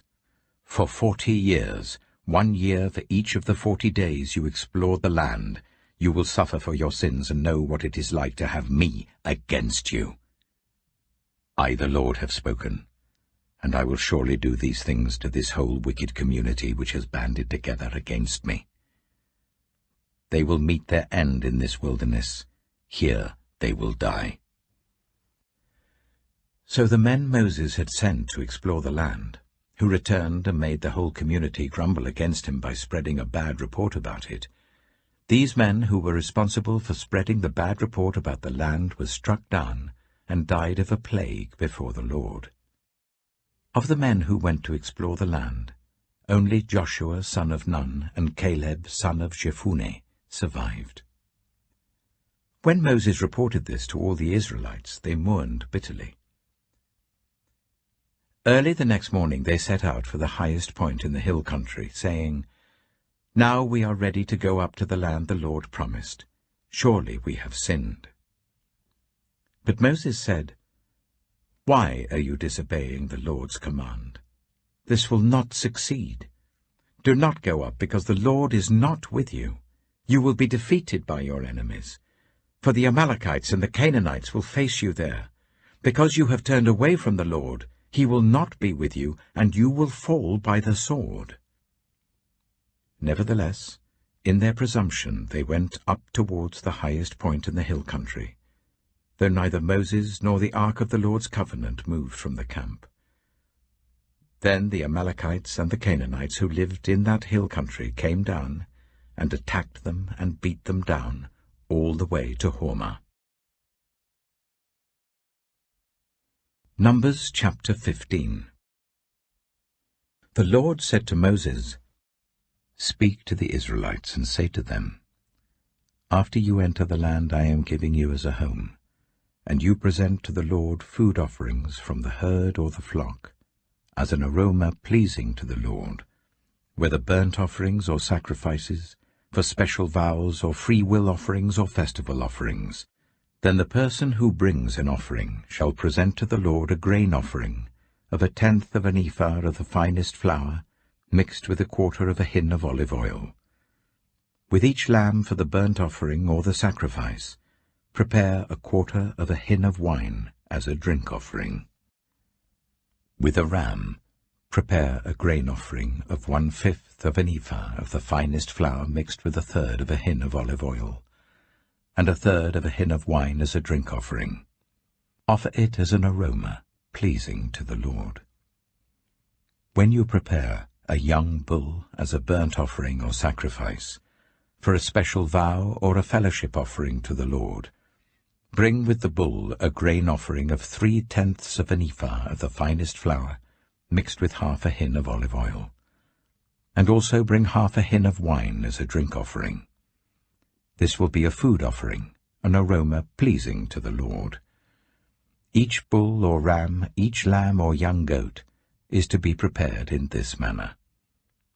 Do this for each one, for as many as you prepare. Everyone who is native-born must do these things in this way when they present a food offering as an aroma pleasing to the Lord. For generations to come, whenever a foreigner or anyone else living among you presents a food offering as an aroma pleasing to the Lord, they must do exactly as you do. The community is to have the same rules for you and for the foreigner residing among you. This is a lasting ordinance for the generations to come. You and the foreigner shall be the same before the Lord. The same laws and regulations will apply both to you and to the foreigner residing among you. The Lord said to Moses, "Speak to the Israelites and say to them, when you enter the land to which I am taking you, and you eat the food of the land, present a portion as an offering to the Lord. Present a loaf from the first of your ground meal, and present it as an offering from the threshing floor. Throughout the generations to come, you are to give this offering to the Lord from the first of your ground meal. Now, if you as a community unintentionally fail to keep any of these commands the Lord gave Moses, any of the Lord's commands to you through him, from the day the Lord gave them and continuing through the generations to come, and if this is done unintentionally without the community being aware of it, then the whole community is to offer a young bull for a burnt offering as an aroma pleasing to the Lord, along with its prescribed grain offering and drink offering, and a male goat for a sin offering. The priest is to make atonement for the whole Israelite community, and they will be forgiven, for it was not intentional, and they have presented to the Lord for their wrong a food offering and a sin offering. The whole Israelite community and the foreigners residing among them will be forgiven, because all the people were involved in the unintentional wrong. But if just one person sins unintentionally, that person must bring a year-old female goat for a sin offering. The priest is to make atonement before the Lord for the one who erred by sinning unintentionally, and when atonement has been made, that person will be forgiven. One and the same law applies to everyone who sins unintentionally, whether a native-born Israelite or a foreigner residing among you. But anyone who sins defiantly, whether native-born or foreigner, utters blasphemy against the Lord and must be cut off from the people of Israel. Because they have despised the Lord's word and broken his commands, they must surely be cut off. Their guilt remains on them." While the Israelites were in the wilderness, a man was found gathering wood on the Sabbath day. Those who found him gathering wood brought him to Moses and Aaron and the whole assembly, and they kept him in custody because it was not clear what should be done to him. Then the Lord said to Moses, "The man must die. The whole assembly must stone him outside the camp." So the assembly took him outside the camp and stoned him to death, as the Lord commanded Moses. The Lord said to Moses, "Speak to the Israelites and say to them, throughout the generations to come, you are to make tassels on the corners of your garments, with a blue cord on each tassel. You will have these tassels to look at, and so you will remember all the commands of the Lord, that you may obey them and not prostitute yourselves by chasing after the lusts of your own hearts and eyes. Then you will remember to obey all my commands and will be consecrated to your God. I am the Lord your God, who brought you out of Egypt to be your God. I am the Lord your God." Numbers chapter 16. Korah, son of Esau, the son of Kohath, the son of Levi, and certain Reubenites, Dathan and Abiram, sons of Eliab, and On, son of Peleth, became insolent and rose up against Moses. With them were 250 Israelite men, well-known community leaders, who had been appointed members of the council. They came as a group to oppose Moses and Aaron, and said to them, "You have gone too far. The whole community is holy, every one of them, and the Lord is with them. Why then do you set yourselves above the Lord's assembly?" When Moses heard this, he fell face down. Then he said to Korah and all his followers, "In the morning the Lord will show who belongs to him and who is holy, and he will make that person come near him. The man he chooses he will cause to come near him. You, Korah, and all your followers are to do this. Take censers, and tomorrow put burning coals and incense in them before the Lord. The man the Lord chooses will be the one who is holy. You Levites have gone too far." Moses also said to Korah, "Now listen, you Levites. Isn't it enough for you that the God of Israel has separated you from the rest of the Israelite community, and brought you near himself to do the work at the Lord's tabernacle, and to stand before the community and minister to them? He has brought you and all your fellow Levites near himself, but now you are trying to get the priesthood too. It is against the Lord that you and all your followers have banded together. Who is Aaron, that you should grumble against him?" Then Moses summoned Dathan and Abiram, the sons of Eliab. But they said, "We will not come. Isn't it enough that you have brought us up out of a land flowing with milk and honey to kill us in the wilderness? And now you also want to lord it over us? Moreover, you haven't brought us into a land flowing with milk and honey, or given us an inheritance of fields and vineyards. Do you want to treat these men like slaves? No, we will not come." Then Moses became very angry and said to the Lord, "Do not accept their offering. I have not taken so much as a donkey from them, nor have I wronged any of them." Moses said to Korah, "You and your followers are to appear before the Lord tomorrow, you and they and Aaron. Each man is to take his censer and put incense in it, 250 censers in all, and present it before the Lord. You and Aaron are to present your censers also." So each of them took his censer, put burning coals and incense in it, and stood with Moses and Aaron at the entrance to the tent of meeting. When Korah had gathered all his followers in opposition to them at the entrance to the tent of meeting, the glory of the Lord appeared to the entire assembly. The Lord said to Moses and Aaron, "Separate yourselves from this assembly, so that I can put an end to them at once." But Moses and Aaron fell face down and cried out, "O God, the God who gives breath to all living things, will you be angry with the entire assembly when only one man sins?" Then the Lord said to Moses, "Say to the assembly, move away from the tents of Korah, Dathan, and Abiram." Moses got up and went to Dathan and Abiram, and the elders of Israel followed him. He warned the assembly, "Move back from the tents of these wicked men. Do not touch anything belonging to them, or you will be swept away because of all their sins." So they moved away from the tents of Korah, Dathan, and Abiram. Dathan and Abiram had come out and were standing with their wives, children, and little ones at the entrances to their tents. Then Moses said, "This is how you will know that the Lord has sent me to do all these things, and that it was not my idea. If these men die a natural death and suffer the fate of all mankind, then the Lord has not sent me.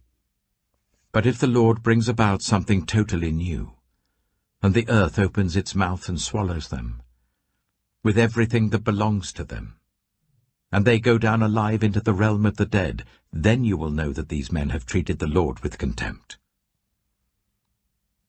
As soon as he finished saying all this, the ground under them split apart, and the earth opened its mouth and swallowed them and their households, and all those associated with Korah, together with their possessions. They went down alive into the realm of the dead, with everything they owned. The earth closed over them, and they perished, and were gone from the community. At their cries, all the Israelites around them fled, shouting, "The earth is going to swallow us too." And fire came out from the Lord, and consumed the 250 men who were offering the incense. The Lord said to Moses, "Tell Eleazar, son of Aaron the priest, to remove the censers from the charred remains and scatter the coals some distance away, for the censers are holy, the censers of the men who sinned at the cost of their lives. Hammer the censers into sheets to overlay the altar, for they were presented before the Lord and have become holy. Let them be a sign to the Israelites." So Eleazar the priest collected the bronze censers brought by those who had been burned to death, and he had them hammered out to overlay the altar, as the Lord directed him through Moses. This was to remind the Israelites that no one except a descendant of Aaron should come to burn incense before the Lord, or he would become like Korah and his followers. The next day, the whole Israelite community grumbled against Moses and Aaron. "You have killed the Lord's people," they said. But when the assembly gathered in opposition to Moses and Aaron and turned towards the tent of meeting, suddenly the cloud covered it, and the glory of the Lord appeared. Then Moses and Aaron went to the front of the tent of meeting, and the Lord said to Moses, "Get away from this assembly, so that I can put an end to them at once." And they fell face down. Then Moses said to Aaron, "Take your censer and put incense in it, along with burning coals from the altar, and hurry to the assembly to make atonement for them. Wrath has come out from the Lord. The plague has started." So Aaron did as Moses said and ran into the midst of the assembly. The plague had already started among the people, but Aaron offered the incense and made atonement for them. He stood between the living and the dead, and the plague stopped. But 14,700 people died from the plague, in addition to those who had died because of Korah. Then Aaron returned to Moses at the entrance to the tent of meeting, for the plague had stopped. Numbers chapter 17. The Lord said to Moses, "Speak to the Israelites, and get 12 staffs from them, one from the leader of each of their ancestral tribes. Write the name of each man on his staff. On the staff of Levi, write Aaron's name, for there must be one staff for the head of each ancestral tribe. Place them in the tent of meeting in front of the ark of the covenant law, where I meet with you. The staff belonging to the man I choose will sprout, and I will rid myself of this constant grumbling against you by the Israelites." So Moses spoke to the Israelites, and their leaders gave him 12 staffs, one for the leader of each of their ancestral tribes, and Aaron's staff was among them.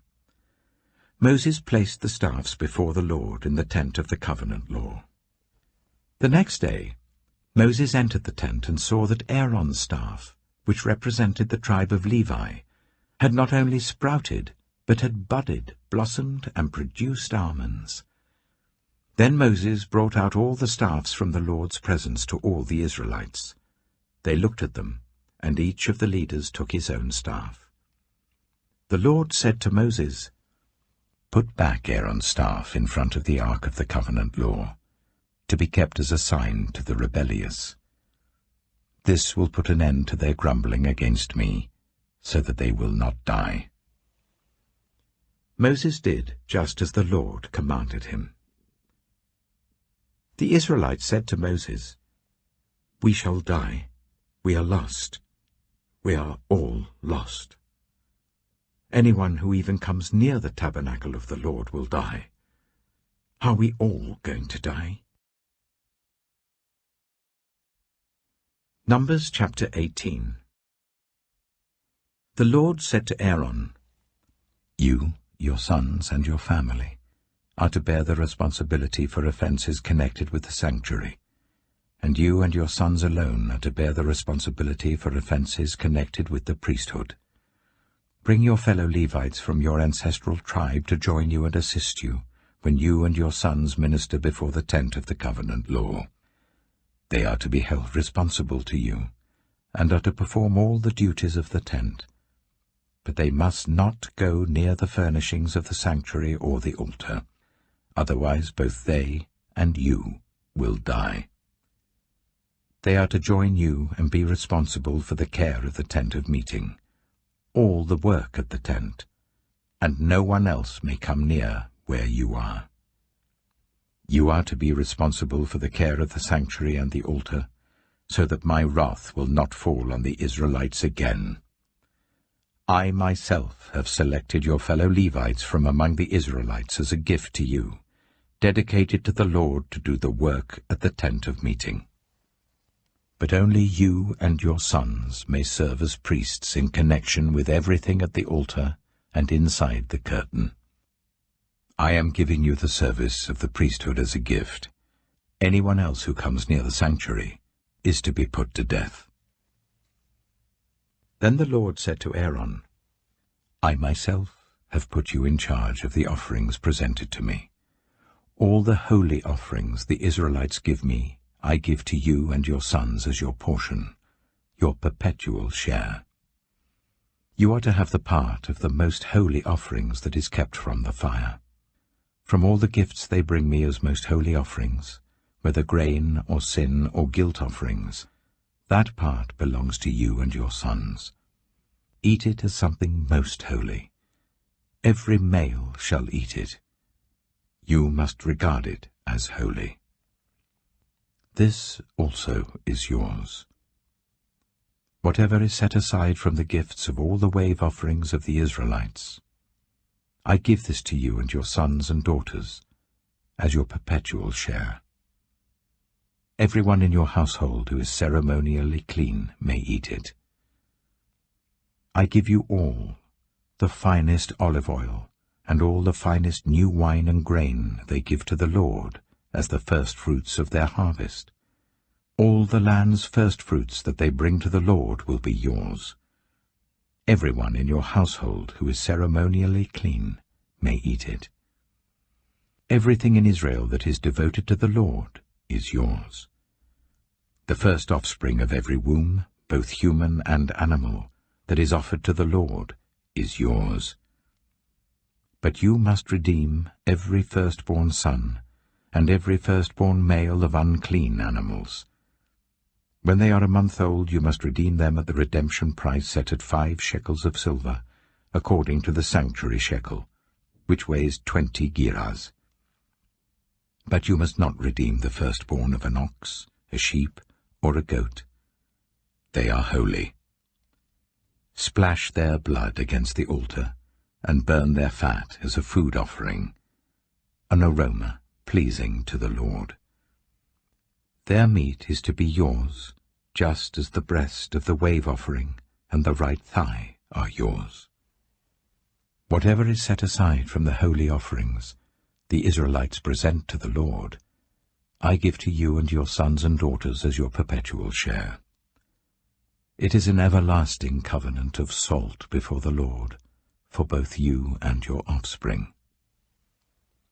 The Lord said to Aaron, "You will have no inheritance in their land, nor will you have any share among them. I am your share and your inheritance among the Israelites. I give to the Levites all the tithes in Israel as their inheritance in return for the work they do while serving at the tent of meeting. From now on, the Israelites must not go near the tent of meeting, or they will bear the consequences of their sin and will die. It is the Levites who are to do the work at the tent of meeting and bear the responsibility for any offenses they commit against it. This is a lasting ordinance for the generations to come. They will receive no inheritance among the Israelites. Instead, I give to the Levites as their inheritance the tithes that the Israelites present as an offering to the Lord. That is why I said concerning them, they will have no inheritance among the Israelites." The Lord said to Moses, "Speak to the Levites and say to them, when you receive from the Israelites the tithe I give you as your inheritance, you must present 1/10 of that tithe as the Lord's offering. Your offering will be reckoned to you as grain from the threshing floor, or juice from the winepress. In this way you also will present an offering to the Lord from all the tithes you receive from the Israelites. From these tithes you must give the Lord's portion to Aaron the priest. You must present as the Lord's portion the best and holiest part of everything given to you. Say to the Levites, when you present the best part, it will be reckoned to you as the product of the threshing floor or the winepress.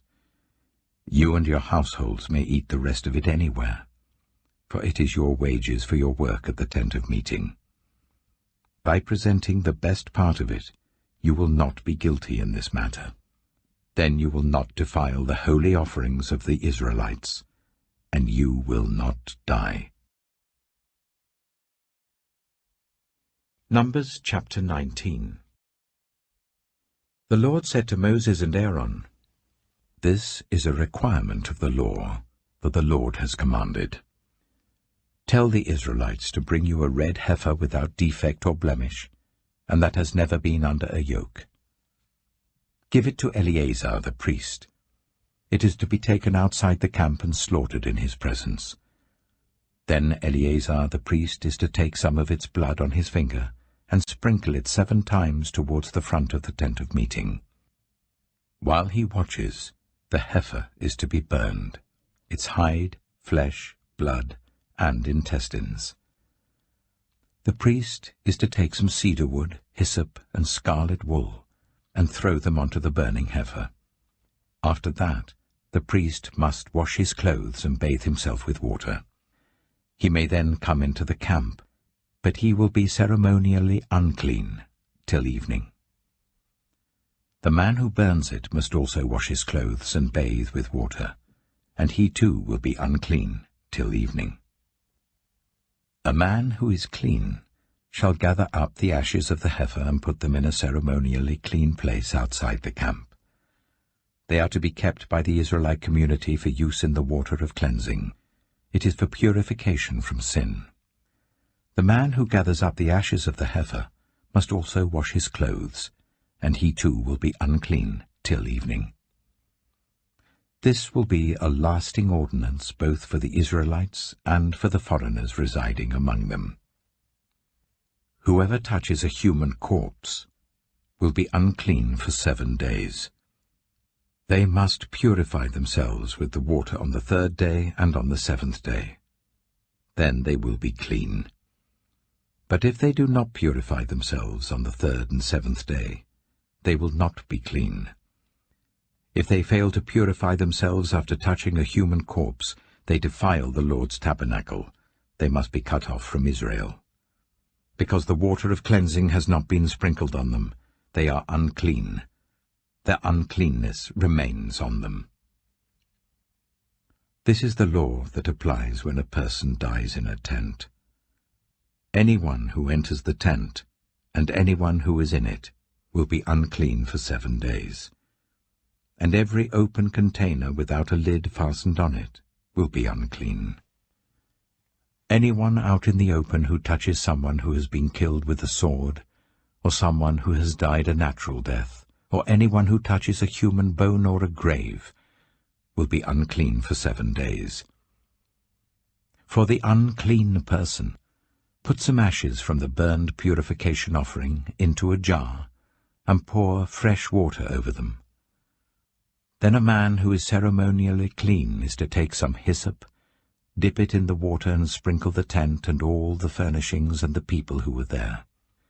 He must also sprinkle anyone who has touched a human bone or a grave, or anyone who has been killed, or anyone who has died a natural death. The man who is clean is to sprinkle those who are unclean on the 3rd and 7th days, and on the 7th day he is to purify them. Those who are being cleansed must wash their clothes and bathe with water, and that evening they will be clean. But if those who are unclean do not purify themselves, they must be cut off from the community, because they have defiled the sanctuary of the Lord. The water of cleansing has not been sprinkled on them, and they are unclean. This is a lasting ordinance for them. The man who sprinkles the water of cleansing must also wash his clothes, and anyone who touches the water of cleansing will be unclean till evening. Anything that an unclean person touches becomes unclean, and anyone who touches it becomes unclean till evening. Numbers chapter 20. In the first month, the whole Israelite community arrived at the desert of Zin, and they stayed at Kadesh. There Miriam died and was buried. Now there was no water for the community, and the people gathered in opposition to Moses and Aaron. They quarreled with Moses and said, "If only we had died when our brothers fell dead before the Lord. Why did you bring the Lord's community into this wilderness, that we and our livestock should die here? Why did you bring us up out of Egypt to this terrible place? It has no corn or figs, grapevines or pomegranates, and there is no water to drink." Moses and Aaron went from the assembly to the entrance to the tent of meeting and fell face down, and the glory of the Lord appeared to them. The Lord said to Moses, "Take the staff, and you and your brother Aaron gather the assembly together. Speak to that rock before their eyes, and it will pour out its water. You will bring water out of the rock for the community, so that they and their livestock can drink." So Moses took the staff from the Lord's presence, just as he commanded him. He and Aaron gathered the assembly together in front of the rock, and Moses said to them, "Listen, you rebels, must we bring you water out of this rock?" Then Moses raised his arm and struck the rock twice with his staff. Water gushed out, and the community and their livestock drank. But the Lord said to Moses and Aaron, "Because you did not trust in me enough to honor me as holy in the sight of the Israelites, you will not bring this community into the land I give them." These were the waters of Meribah, where the Israelites quarreled with the Lord, and where he was proved holy among them. Moses sent messengers from Kadesh to the king of Edom, saying, "This is what your brother Israel says. You know about all the hardships that have come on us. Our ancestors went down into Egypt, and we lived there many years. The Egyptians ill-treated us and our ancestors, but when we cried out to the Lord, he heard our cry, and sent an angel and brought us out of Egypt. Now we are here at Kadesh, a town on the edge of your territory. Please let us pass through your country. We will not go through any field or vineyard or drink water from any well. We will travel along the king's highway and not turn to the right or to the left until we have passed through your territory." But Edom answered, "You may not pass through here. If you try, we will march out and attack you with the sword." The Israelites replied, "We will go along the main road, and if we or our livestock drink any of your water, we will pay for it. We only want to pass through on foot, nothing else." Again they answered, "You may not pass through." Then Edom came out against them with a large and powerful army. Since Edom refused to let them go through their territory, Israel turned away from them. The whole Israelite community set out from Kadesh and came to Mount Hor. At Mount Hor, near the border of Edom, the Lord said to Moses and Aaron, "Aaron will be gathered to his people. He will not enter the land I give the Israelites, because both of you rebelled against my command at the waters of Meribah. Call Aaron and his son Eleazar, and take them up Mount Hor. Remove Aaron's garments and put them on his son Eleazar, for Aaron will be gathered to his people. He will die there." Moses did as the Lord commanded. They went up Mount Hor in the sight of the whole community. Moses removed Aaron's garments and put them on his son Eleazar, and Aaron died there on top of the mountain. Then Moses and Eleazar came down from the mountain, and when the whole community learned that Aaron had died, all the Israelites mourned for him 30 days. Numbers chapter 21. When the Canaanite king of Arad, who lived in the Negev, heard that Israel was coming along the road to Atharim, he attacked the Israelites and captured some of them. Then Israel made this vow to the Lord: "If you will deliver these people into our hands, we will totally destroy their cities." The Lord listened to Israel's plea and gave the Canaanites over to them. They completely destroyed them and their towns, so the place was named Hormah. They travelled from Mount Hor along the route to the Red Sea to go round Edom. But the people grew impatient on the way. They spoke against God and against Moses, and said, "Why have you brought us up out of Egypt to die in the wilderness? There is no bread, there is no water, and we detest this miserable food." Then the Lord sent venomous snakes among them. They bit the people, and many Israelites died. The people came to Moses and said, "We sinned when we spoke against the Lord and against you. Pray that the Lord will take the snakes away from us." So Moses prayed for the people. The Lord said to Moses, "Make a snake and put it up on a pole. Anyone who is bitten can look at it and live." So Moses made a bronze snake and put it up on a pole. Then, when anyone was bitten by a snake and looked at the bronze snake, they lived. The Israelites moved on and camped at Oboth. Then they set out from Oboth and camped in Abarim, in the wilderness that faces Moab towards the sunrise. From there they moved on and camped in the Zered Valley. They set out from there and camped alongside the Arnon, which is in the wilderness extending into Amorite territory. The Arnon is the border of Moab, between Moab and the Amorites. That is why the book of the wars of the Lord says, "Zahab in Zuphah and the ravines, the Arnon and the slopes of the ravines that lead to the settlement of Ar, and lie along the border of Moab." From there they continued on to Beer, the well where the Lord said to Moses, "Gather the people together, and I will give them water." Then Israel sang this song: "Spring up, O well, sing about it, about the well that the princes dug, that the nobles of the people sank, the nobles with scepters and staffs."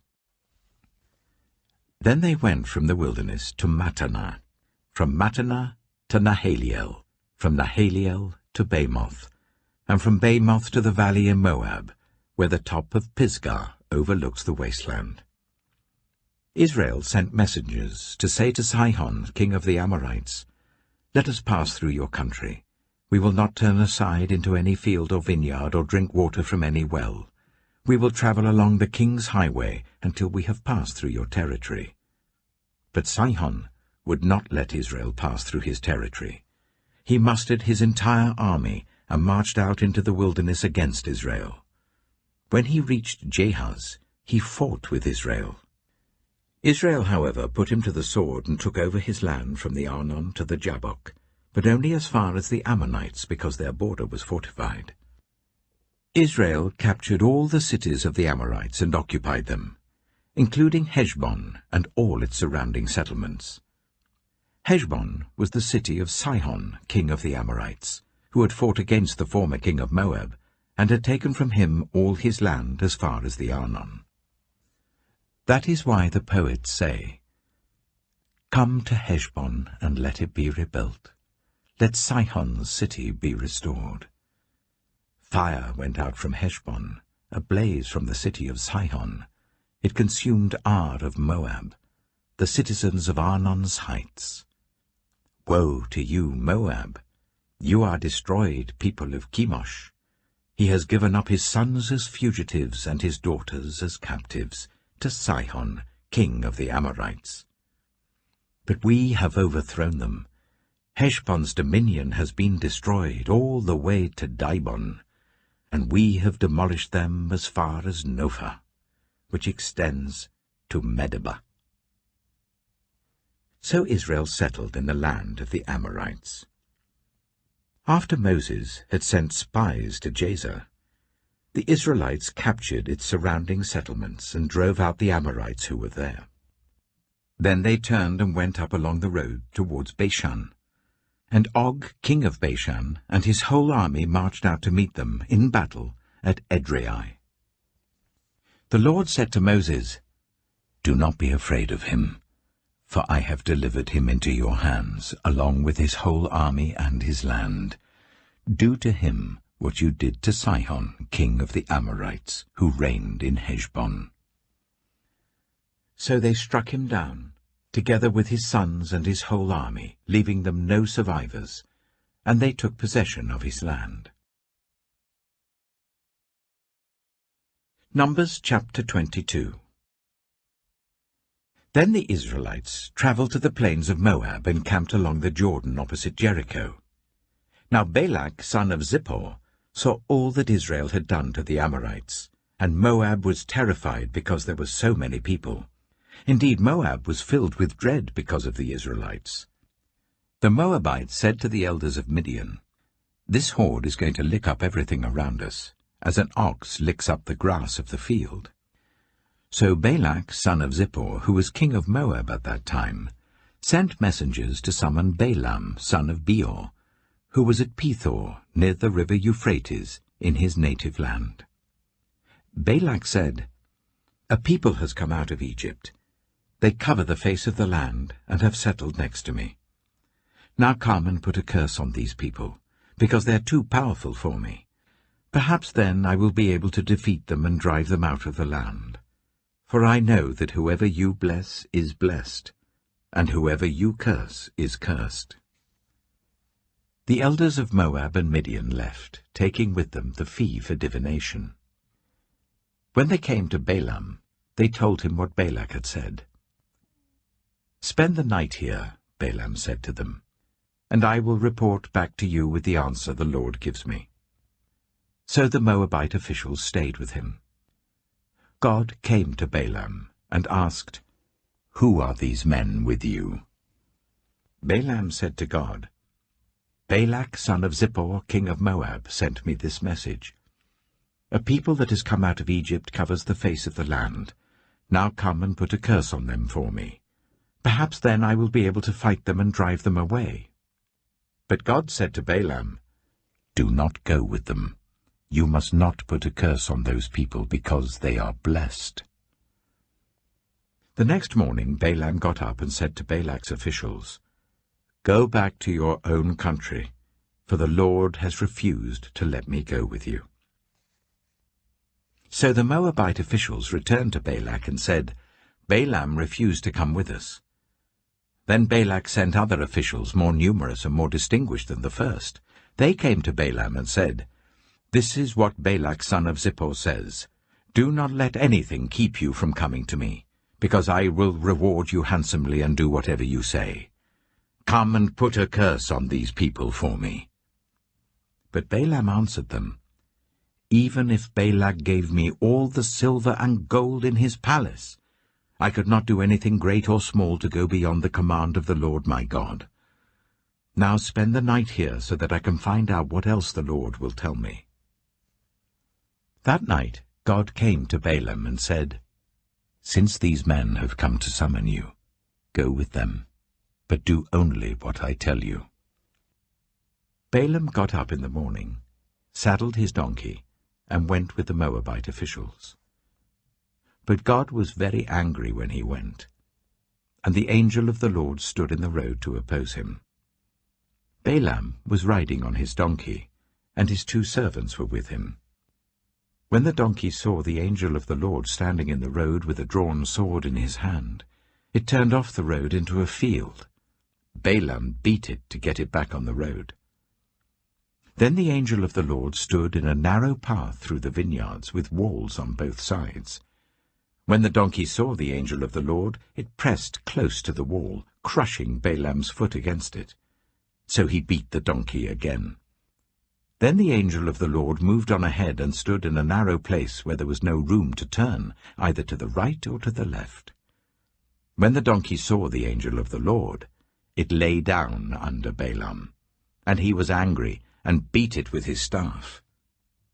Then the Lord opened the donkey's mouth, and it said to Balaam, "What have I done to you to make you beat me these 3 times?" Balaam answered the donkey, "You have made a fool of me. If only I had a sword in my hand, I would kill you here and now." The donkey said to Balaam, "Am I not your own donkey, which you have always ridden to this day? Have I been in the habit of doing this to you?"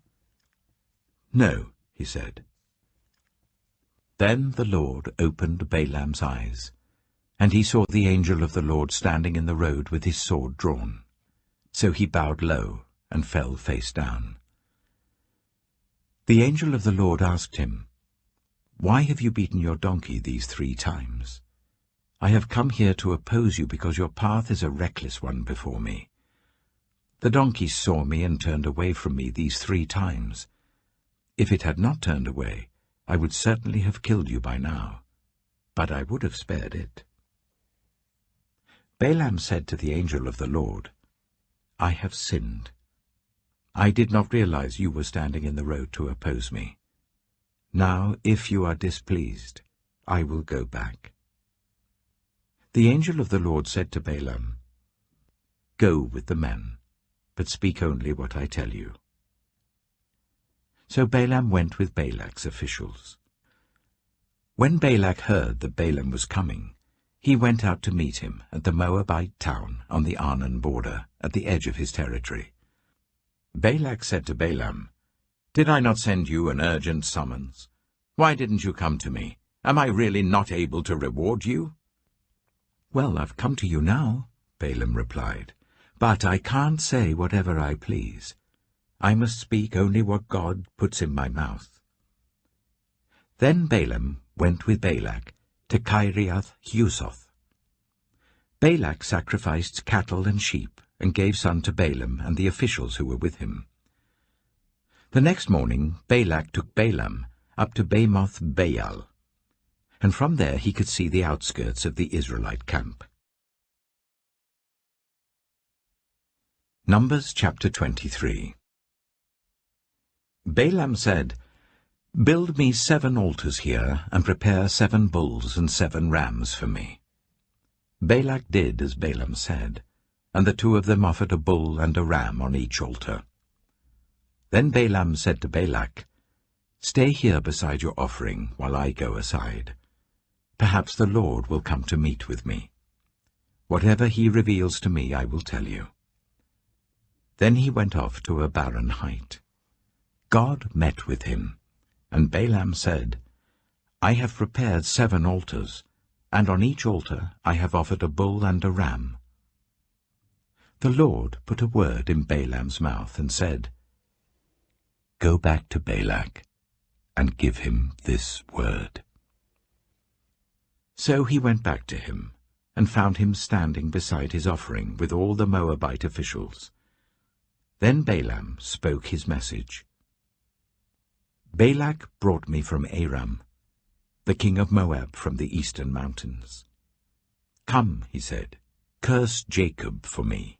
Come, denounce Israel.' How can I curse those whom God has not cursed? How can I denounce those whom the Lord has not denounced?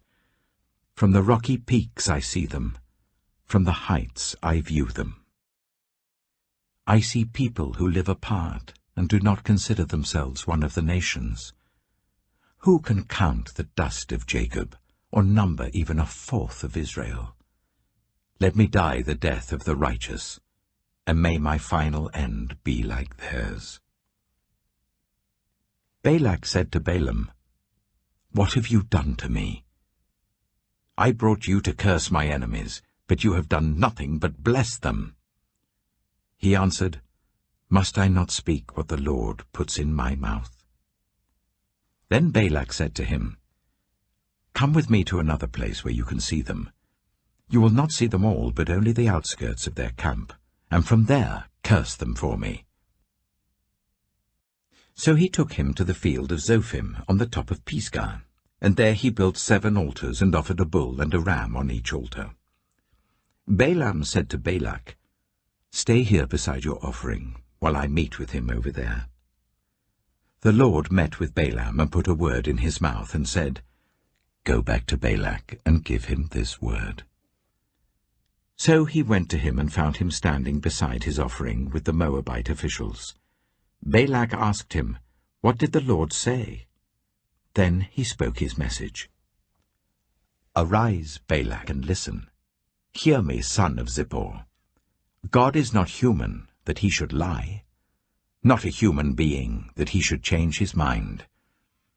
Does he speak and then not act? Does he promise and not fulfill? I have received a command to bless. He has blessed, and I cannot change it. No misfortune is seen in Jacob, no misery observed in Israel. The Lord their God is with them. The shout of the king is among them. God brought them out of Egypt. They have the strength of a wild ox. There is no divination against Jacob, no evil omens against Israel. It will now be said of Jacob and of Israel, See what God has done. The people rise like a lioness.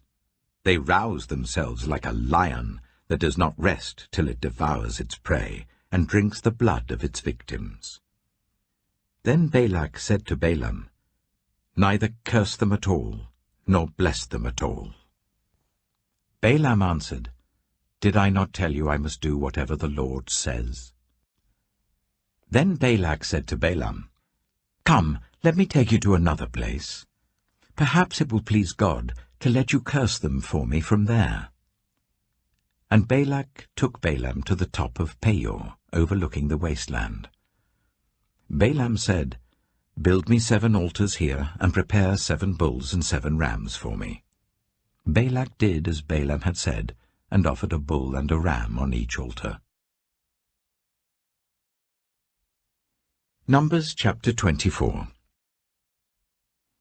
Now when Balaam saw that it pleased the Lord to bless Israel, he did not resort to divination as at other times, but turned his face toward the wilderness. When Balaam looked out and saw Israel encamped tribe by tribe, the Spirit of God came on him, and he spoke his message.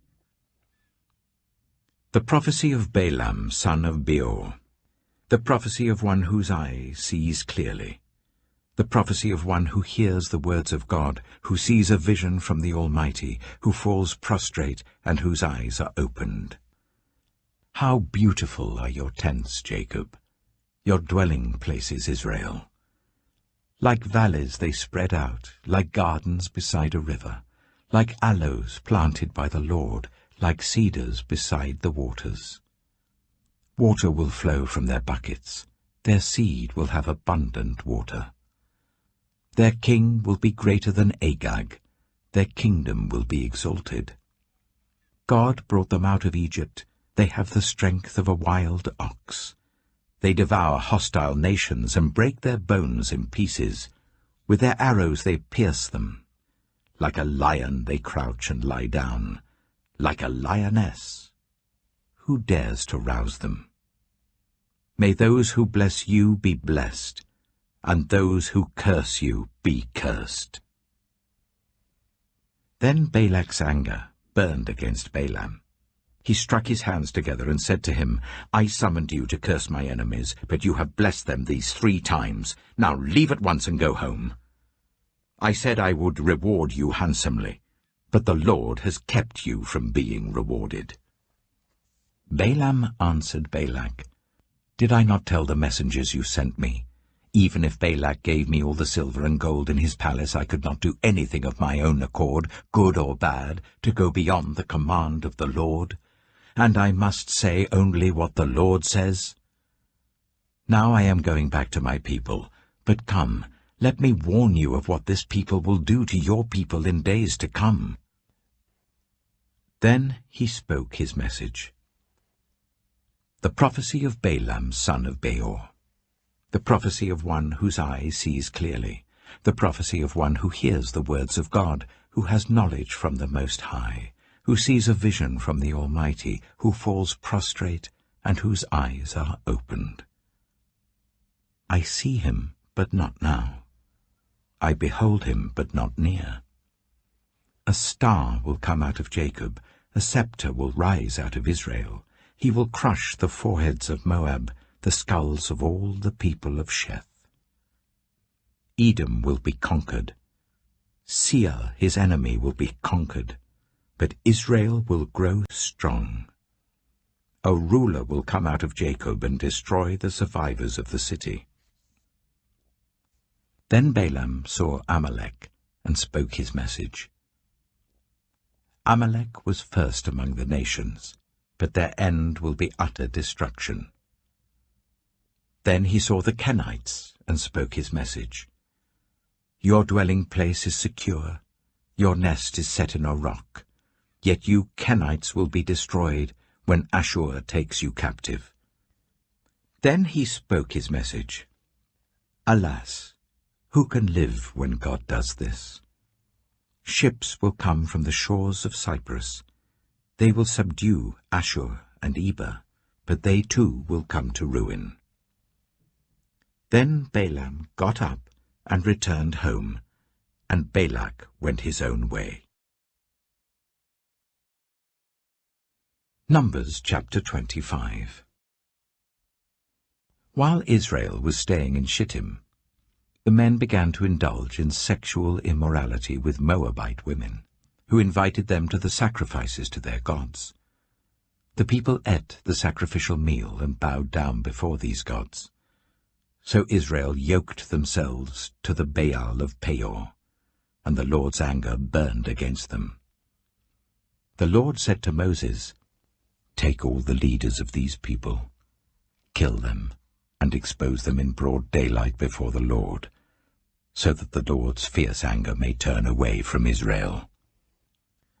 So Moses said to Israel's judges, Each of you must put to death those of your people who have yoked themselves to the Baal of Peor. Then an Israelite man brought into the camp a Midianite woman right before the eyes of Moses and the whole assembly of Israel, while they were weeping at the entrance to the tent of meeting. When Phinehas, son of Eleazar, the son of Aaron the priest, saw this, he left the assembly, took a spear in his hand, and followed the Israelite into the tent. He drove the spear into both of them, right through the Israelite man and into the woman's stomach. Then the plague against the Israelites was stopped. But those who died in the plague numbered 24,000. The Lord said to Moses, Phinehas, son of Eleazar, the son of Aaron the priest, has turned my anger away from the Israelites. Since he was as zealous for my honor among them as I am, I did not put an end to them in my zeal. Therefore tell him, I am making my covenant of peace with him. He and his descendants will have a covenant of a lasting priesthood, because he was zealous for the honor of his God, and made atonement for the Israelites. The name of the Israelite who was killed with the Midianite woman was Zimri, son of Salu, the leader of a Simeonite family. And the name of the Midianite woman who was put to death was Cozbi, daughter of Zur, a tribal chief of a Midianite family. The Lord said to Moses, Treat the Midianites as enemies and kill them. They treated you as enemies when they deceived you in the Peor incident involving their sister Cozbi, the daughter of a Midianite leader, the woman who was killed when the plague came as a result of that incident. Numbers chapter 26. After the plague, the Lord said to Moses and Eleazar, son of Aaron the priest, Take a census of the whole Israelite community by families, all those 20 years old or more who were able to serve in the army of Israel. So on the plains of Moab by the Jordan opposite Jericho, Moses and Eleazar the priest spoke with them and said, "Take a census of men 20 years old or more, as the Lord commanded Moses." These were the Israelites who came out of Egypt. The descendants of Reuben, the firstborn son of Israel, were, through Hanoch, the Hanokite clan, through Palu, the Paluite clan, through Hezron, the Hezronite clan, through Carmi, the Carmite clan. These were the clans of Reuben. Those numbered were 43,730. The son of Palu was Eliab. The sons of Eliab were Nemuel, Dathan, and Abiram. The same Dathan and Abiram were the community officials who rebelled against Moses and Aaron, and were among Korah's followers when they rebelled against the Lord. The earth opened its mouth and swallowed them along with Korah, whose followers died when the fire devoured the 250 men, and they served as a warning sign. The line of Korah, however, did not die out. The descendants of Simeon by their clans were, through Nemuel, the Nemuelite clan, through Jamin, the Jaminite clan, through Jachin, the Jachinite clan, through Zerah, the Zerahite clan, through Sheol, the Sheolite clan. These were the clans of Simeon. Those numbered were 22,200. The descendants of Gad by their clans were, through Zephon, the Zephonite clan, through Haggai, the Haggite clan, through Shunai, the Shunite clan, through Ozni, the Oznite clan, through Eri, the Erite clan, through Arodai, the Arodite clan, through Areli, the Arelite clan. These were the clans of Gad. Those numbered were 40,500. And Onan were sons of Judah, but they died in Canaan. The descendants of Judah by their clans were, through Shelah, the Shelanite clan, through Perez, the Perezite clan, through Zerah, the Zerahite clan. The descendants of Perez were, through Hezron, the Hezronite clan, through Hamul, the Hamulite clan. These were the clans of Judah. Those numbered were 76,500. The descendants of Issachar by their clans were, through Tola, the Tolaite clan, through Puah, the Puahite clan, through Jashab, the Jashabite clan, through Shimron, the Shimronite clan. These were the clans of Issachar. Those numbered were 64,300. The descendants of Zebulun by their clans were, through Sered, the Seredite clan, through Elon, the Elonite clan, through Jaliel, the Jalielite clan. These were the clans of Zebulun. Those numbered were 60,500.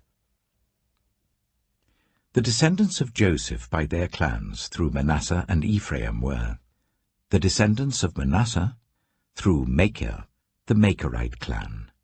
Machir was the father of Gilead. Through Gilead, the Gileadite clan. These were the descendants of Gilead. Through Iezer, the Iezerite clan. Through Helek, the Helekite clan. Through Asriel, the Asrielite clan. Through Shechem, the Shechemite clan. Through Shemida, the Shemidite clan. Through Hepher, the Hepherite clan. Zelophehad, son of Hepher, had no sons. He had only daughters, whose names were Mahlah, Noah, Hoglah, Milcah, and Tirzah. These were the clans of Manasseh. Those numbered were 52,700. These were the descendants of Ephraim by their clans. Through Shuthelah, the Shuthelahite clan. Through Becher, the Becherite clan. Through Tehan, the Tehanite clan. These were the descendants of Shuthelah, through Aaron, the Aaronite clan. These were the clans of Ephraim. Those numbered were 32,500. These were the descendants of Joseph by their clans. The descendants of Benjamin by their clans were, through Bela, the Belaite clan, through Ashbel, the Ashbelite clan, through Ahiram, the Ahiramite clan, through Shupham, the Shuphamite clan, through Hupham, the Huphamite clan.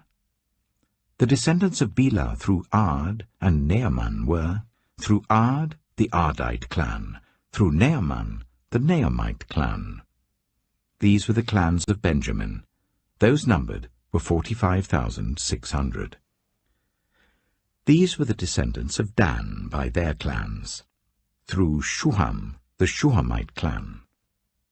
These were the clans of Dan. All of them were Shuhamite clans, and those numbered were 64,400. The descendants of Asher by their clans were, through Imnah, the Imnite clan, through Ishvi, the Ishvite clan, through Beriah, the Beriahite clan, and through the descendants of Beriah, through Heber, the Heberite clan, through Malkiel, the Malkielite clan. Asher had a daughter named Sirah. These were the clans of Asher. Those numbered were 53,400. The descendants of Naphtali by their clans were, through Jaziel, the Jazielite clan, through Gunai, the Gunite clan, through Jezer, the Jezerite clan, through Shillem, the Shillemite clan. These were the clans of Naphtali. Those numbered were 45,400. The total number of the men of Israel was 601,730. The Lord said to Moses, "The land is to be allotted to them as an inheritance based on the number of names. To a larger group give a larger inheritance, and to a smaller group a smaller one. Each is to receive its inheritance according to the number of those listed. Be sure that the land is distributed by lot. What each group inherits will be according to the names for its ancestral tribe. Each inheritance is to be distributed by lot among the larger and smaller groups." These were the Levites who were counted by their clans. Through Gershon, the Gershonite clan. Through Kohath, the Kohathite clan. Through Merari, the Merarite clan. These also were Levite clans, the Libnite clan, the Hebronite clan, the Marlite clan, the Mushite clan, the Korahite clan. Kohath was the forefather of Amram. The name of Amram's wife was Jochebed, a descendant of Levi who was born to the Levites in Egypt. To Amram she bore Aaron, Moses, and their sister Miriam. Aaron was the father of Nadab and Abihu, Eleazar and Ithamar. But Nadab and Abihu died when they made an offering before the Lord with unauthorized fire. All the male Levites a month old or more numbered 23,000. They were not counted along with the other Israelites because they received no inheritance among them. These are the ones counted by Moses and Eleazar the priest when they counted the Israelites on the plains of Moab by the Jordan opposite Jericho. Not one of them was among those counted by Moses and Aaron the priest when they counted the Israelites in the desert of Sinai. For the Lord had told those Israelites they would surely die in the wilderness, and not one of them was left except Caleb, son of Jephunneh, and Joshua, son of Nun. Numbers chapter 27. The daughters of Zelophehad, son of Hepher, the son of Gilead, the son of Machir, the son of Manasseh, belonged to the clans of Manasseh, son of Joseph. The names of the daughters were Mahlah, Noah, Hoglah, Milcah, and Tirzah. They came forward and stood before Moses, Eleazar the priest, the leaders and the whole assembly at the entrance to the tent of meeting, and said, "Our father died in the wilderness. He was not among Korah's followers who banded together against the Lord, but he died for his own sin and left no sons. Why should our father's name disappear from his clan, because he had no son? Give us property among our father's relatives." So Moses brought their case before the Lord, And the Lord said to him, "What Zelophehad's daughters are saying is right. You must certainly give them property as an inheritance among their father's relatives, and give their father's inheritance to them. Say to the Israelites, if a man dies and leaves no son, give his inheritance to his daughter. If he has no daughter, give his inheritance to his brothers. If he has no brothers, give his inheritance to his father's brothers. If his father had no brothers, give his inheritance to the nearest relative in his clan, that he may possess it. This is to have the force of law for the Israelites, as the Lord commanded Moses." Then the Lord said to Moses, "Go up this mountain in the Abarim range, and see the land I have given the Israelites. After you have seen it, you too will be gathered to your people as your brother Aaron was. For when the community rebelled at the waters in the desert of Zin, both of you disobeyed my command to honor me as holy before their eyes." These were the waters of Meribah Kadesh, in the desert of Zin. Moses said to the Lord, "May the Lord, the God who gives breath to all living things, appoint someone over this community to go out and come in before them, one who will lead them out and bring them in, so that the Lord's people will not be like sheep without a shepherd." So the Lord said to Moses, "Take Joshua, son of Nun, a man in whom is the spirit of leadership, and lay your hand on him. Make him stand before Eleazar the priest and the entire assembly, and commission him in their presence. Give him some of your authority, so that the whole Israelite community will obey him. He is to stand before Eleazar the priest, who will obtain decisions for him by inquiring of the Urim before the Lord. At his command, he and the entire community of the Israelites will go out, and at his command they will come in." Moses did as the Lord commanded him. He took Joshua and made him stand before Eleazar the priest and the whole assembly. Then he laid his hands on him and commissioned him, as the Lord instructed through Moses. Numbers chapter 28.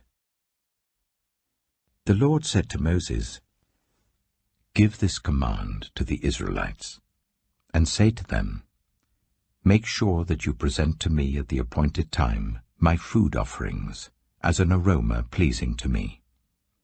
Say to them, This is the food offering you are to present to the Lord. 2 lambs a year old without defect as a regular burnt offering each day. Offer 1 lamb in the morning and the other at twilight, together with a grain offering of 1/10 of an ephah of the finest flour, mixed with 1/4 of a hin of oil from pressed olives. This is the regular burnt offering, instituted at Mount Sinai as a pleasing aroma, a food offering presented to the Lord. The accompanying drink offering is to be 1/4 of a hin of fermented drink with each lamb. Pour out the drink offering to the Lord at the sanctuary. Offer the 2nd lamb at twilight, along with the same kind of grain offering and drink offering that you offer in the morning. This is a food offering, an aroma pleasing to the Lord. On the Sabbath day, make an offering of 2 lambs a year old without defect, together with its drink offering, and a grain offering of 1/5 of an ephah of the finest flour mixed with olive oil. This is the burnt offering for every Sabbath, in addition to the regular burnt offering and its drink offering. On the 1st of every month, present to the Lord a burnt offering of 2 young bulls, 1 ram, and 7 male lambs a year old, all without defect. With each bull there is to be a grain offering of 3/10 of an ephah of the finest flour mixed with oil. With the ram, a grain offering of 1/5 of an ephah of the finest flour mixed with oil, and with each lamb a grain offering of 1/10 of an ephah of the finest flour mixed with oil. This is for a burnt offering, a pleasing aroma, a food offering presented to the Lord. With each bull there is to be a drink offering of half a hin of wine. With a ram, a third of a hin, and with each lamb, a quarter of a hin.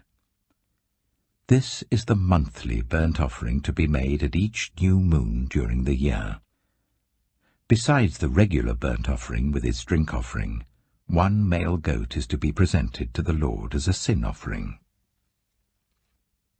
On the 14th day of the first month, the Lord's Passover is to be held. On the 15th day of this month, there is to be a festival. For 7 days eat bread made without yeast. On the first day hold a sacred assembly, and do not do any of your ordinary work.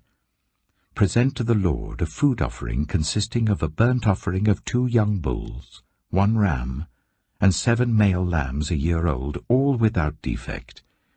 With each bull offer a grain offering of 3/10 of an ephah of the finest flour mixed with oil. With the ram, 1/5, and with each of the 7 lambs, 1/10. Include 1 male goat as a sin offering to make atonement for you. Offer these in addition to the regular morning burnt offerings. In this way, present the food offering every day for 7 days as an aroma pleasing to the Lord. It is to be offered in addition to the regular burnt offering and its drink offering. On the 7th day, hold a sacred assembly, and do not do any ordinary work. On the day of first fruits, when you present to the Lord an offering of new grain during the festival of weeks, hold a sacred assembly, and do not do any of your ordinary work. Present a burnt offering of 2 young bulls, 1 ram, and 7 male lambs a year old as an aroma pleasing to the Lord. With each bull there is to be a grain offering of 3/10 of an ephah of the finest flour mixed with oil. With the ram, 1/5, and with each of the 7 lambs, 1/10. Include 1 male goat to make atonement for you. Offer these together with their drink offerings, in addition to the regular burnt offering and its grain offering. Be sure the animals are without defect. Numbers chapter 29. On the first day of the 7th month hold a sacred assembly, and do not do any of your ordinary work. It is a day for you to sound the trumpets. As an aroma pleasing to the Lord, offer a burnt offering of 1 young bull, 1 ram, and 7 male lambs a year old, all without defect. With the bull offer a grain offering of 3/10 of an ephah of the finest flour mixed with olive oil. With the ram, 1/5, and with each of the 7 lambs, 1/10. Include 1 male goat as a sin offering to make atonement for you. These are in addition to the monthly and daily burnt offerings with their grain offerings and drink offerings as specified. They are food offerings presented to the Lord, a pleasing aroma. On the 10th day of this 7th month, hold a sacred assembly. You must deny yourselves and do no work. Present as an aroma pleasing to the Lord a burnt offering of 1 young bull, 1 ram, and 7 male lambs a year old, all without defect. With the bull offer a grain offering of 3/10 of an ephah of the finest flour mixed with oil. With the ram, 1/5, and with each of the 7 lambs, 1/10. Include 1 male goat as a sin offering, in addition to the sin offering for atonement, and the regular burnt offering with its grain offering and their drink offerings. On the 15th day of the 7th month, hold a sacred assembly, and do not do any ordinary work. Celebrate a festival to the Lord for 7 days. Present as an aroma pleasing to the Lord a food offering consisting of a burnt offering of 13 young bulls, 2 rams, and 14 male lambs a year old, all without defect. With each of the 13 bulls, offer a grain offering of 3/10 of an ephah of the finest flour mixed with oil. With each of the 2 rams, 1/5, and with each of the 14 lambs, 1/10. Include 1 male goat as a sin offering, in addition to the regular burnt offering with its grain offering and drink offering. On the 2nd day, offer 12 young bulls, 2 rams and 14 male lambs a year old, all without defect. With the bulls, rams, and lambs, offer their grain offerings and drink offerings according to the number specified. Include 1 male goat as a sin offering, in addition to the regular burnt offering with its grain offering and their drink offerings. On the 3rd day, offer 11 bulls, 2 rams, and 14 male lambs a year old, all without defect. With the bulls, rams, and lambs, offer their grain offerings and drink offerings according to the number specified. Include 1 male goat as a sin offering, in addition to the regular burnt offering with its grain offering and drink offering. On the 4th day, offer 10 bulls, 2 rams, and 14 male lambs a year old, all without defect. With the bulls, rams, and lambs, offer their grain offerings and drink offerings according to the number specified.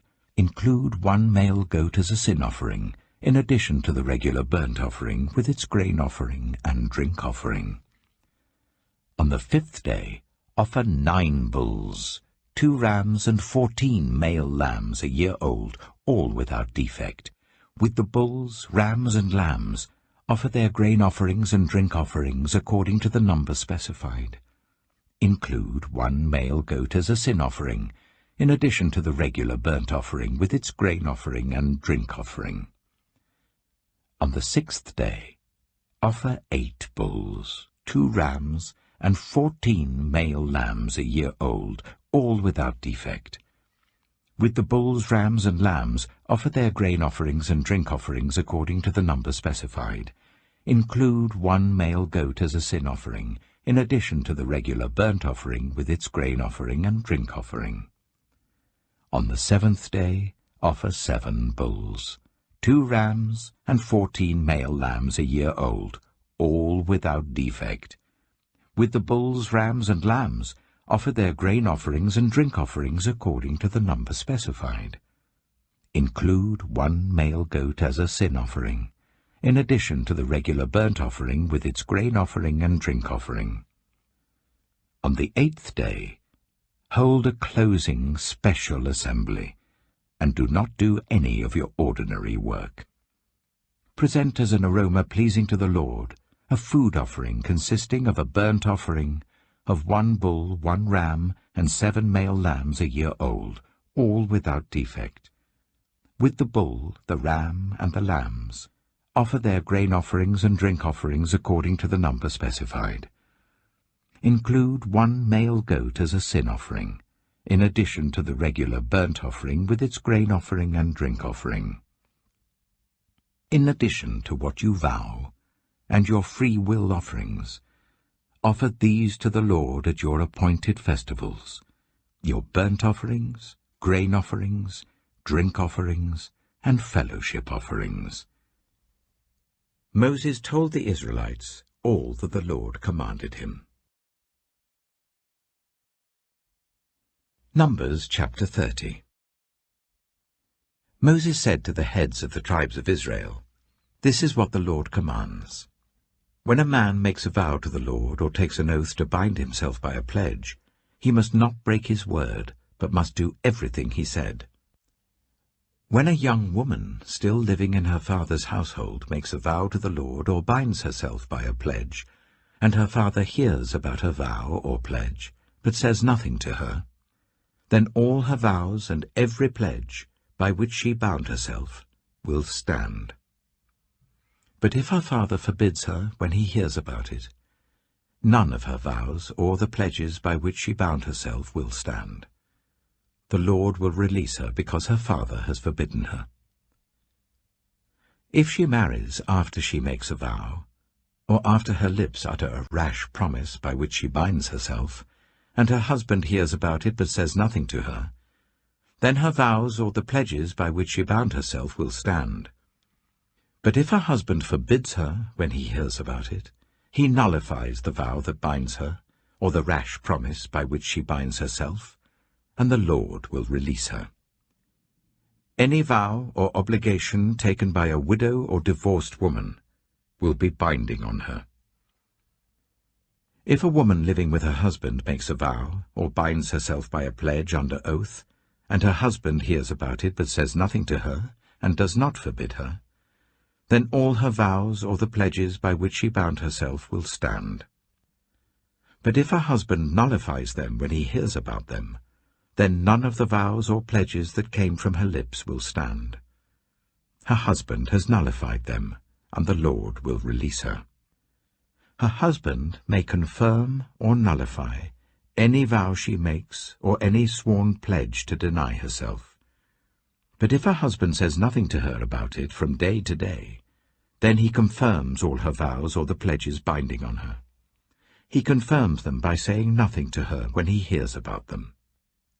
If, however, he nullifies them some time after he hears about them, then he must bear the consequences of her wrongdoing. These are the regulations the Lord gave Moses concerning relationships between a man and his wife, and between a father and his young daughter still living at home. Numbers chapter 31. The Lord said to Moses, "Take vengeance on the Midianites for the Israelites. After that you will be gathered to your people." So Moses said to the people, "Arm some of your men to go to war against the Midianites, so that they may carry out the Lord's vengeance on them. Send into battle 1,000 men from each of the tribes of Israel." So 12,000 men armed for battle, 1,000 from each tribe, were supplied from the clans of Israel. Moses sent them into battle, 1,000 from each tribe, along with Phinehas, son of Eleazar the priest, who took with him articles from the sanctuary and the trumpets for signaling. They fought against Midian, as the Lord commanded Moses, and killed every man. Among their victims were Evi, Rechem, Zur, Hur, and Reba, the 5 kings of Midian. They also killed Balaam, son of Beor, with the sword. The Israelites captured the Midianite women and children, and took all the Midianite herds, flocks, and goods as plunder. They burned all the towns where the Midianites had settled, as well as all their camps. They took all the plunder and spoils, including the people and animals, and brought the captives, spoils, and plunder to Moses and Eleazar the priest, and the Israelite assembly at their camp on the plains of Moab, by the Jordan opposite Jericho. Moses, Eleazar the priest, and all the leaders of the community went to meet them outside the camp. Moses was angry with the officers of the army, the commanders of thousands and commanders of hundreds, who returned from the battle. "Have you allowed all the women to live?" he asked them. They were the ones who followed Balaam's advice and enticed the Israelites to be unfaithful to the Lord in the Peor incident, so that a plague struck the Lord's people. Now kill all the boys, and kill every woman who has slept with a man, but save for yourselves every girl who has never slept with a man. Anyone who has killed someone, or touched someone who was killed, must stay outside the camp 7 days. On the 3rd and 7th days, you must purify yourselves and your captives. Purify every garment as well as everything made of leather, goat hair, or wood. Then Eleazar the priest said to the soldiers who had gone into battle, "This is what is required by the law that the Lord gave Moses.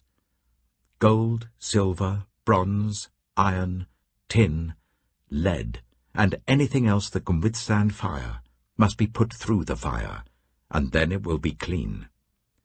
But it must also be purified with the water of cleansing, and whatever cannot withstand fire must be put through that water. On the 7th day wash your clothes, and you will be clean. Then you may come into the camp. The Lord said to Moses, You and Eleazar, the priest, and the family heads of the community, are to count all the people and animals that were captured. Divide the spoils equally between the soldiers who took part in the battle and the rest of the community. From the soldiers who fought in the battle, set apart as tribute for the Lord 1 out of every 500, whether people, cattle, donkeys, or sheep. Take this tribute from their half-share, and give it to Eleazar the priest as the Lord's part. From the Israelites' half, select 1 out of every 50, whether people, cattle, donkeys, sheep, or other animals. Give them to the Levites, who are responsible for the care of the Lord's tabernacle. So Moses and Eleazar the priest did as the Lord commanded Moses. The plunder remaining from the spoils that the soldiers took was 675,000 sheep, 72,000 cattle, 61,000 donkeys, and 32,000 women who had never slept with a man. The half-share of those who fought in the battle was 337,500 sheep, of which the tribute for the Lord was 675. 36,000 cattle, of which the tribute for the Lord was 72. 30,500 donkeys, of which the tribute for the Lord was 61.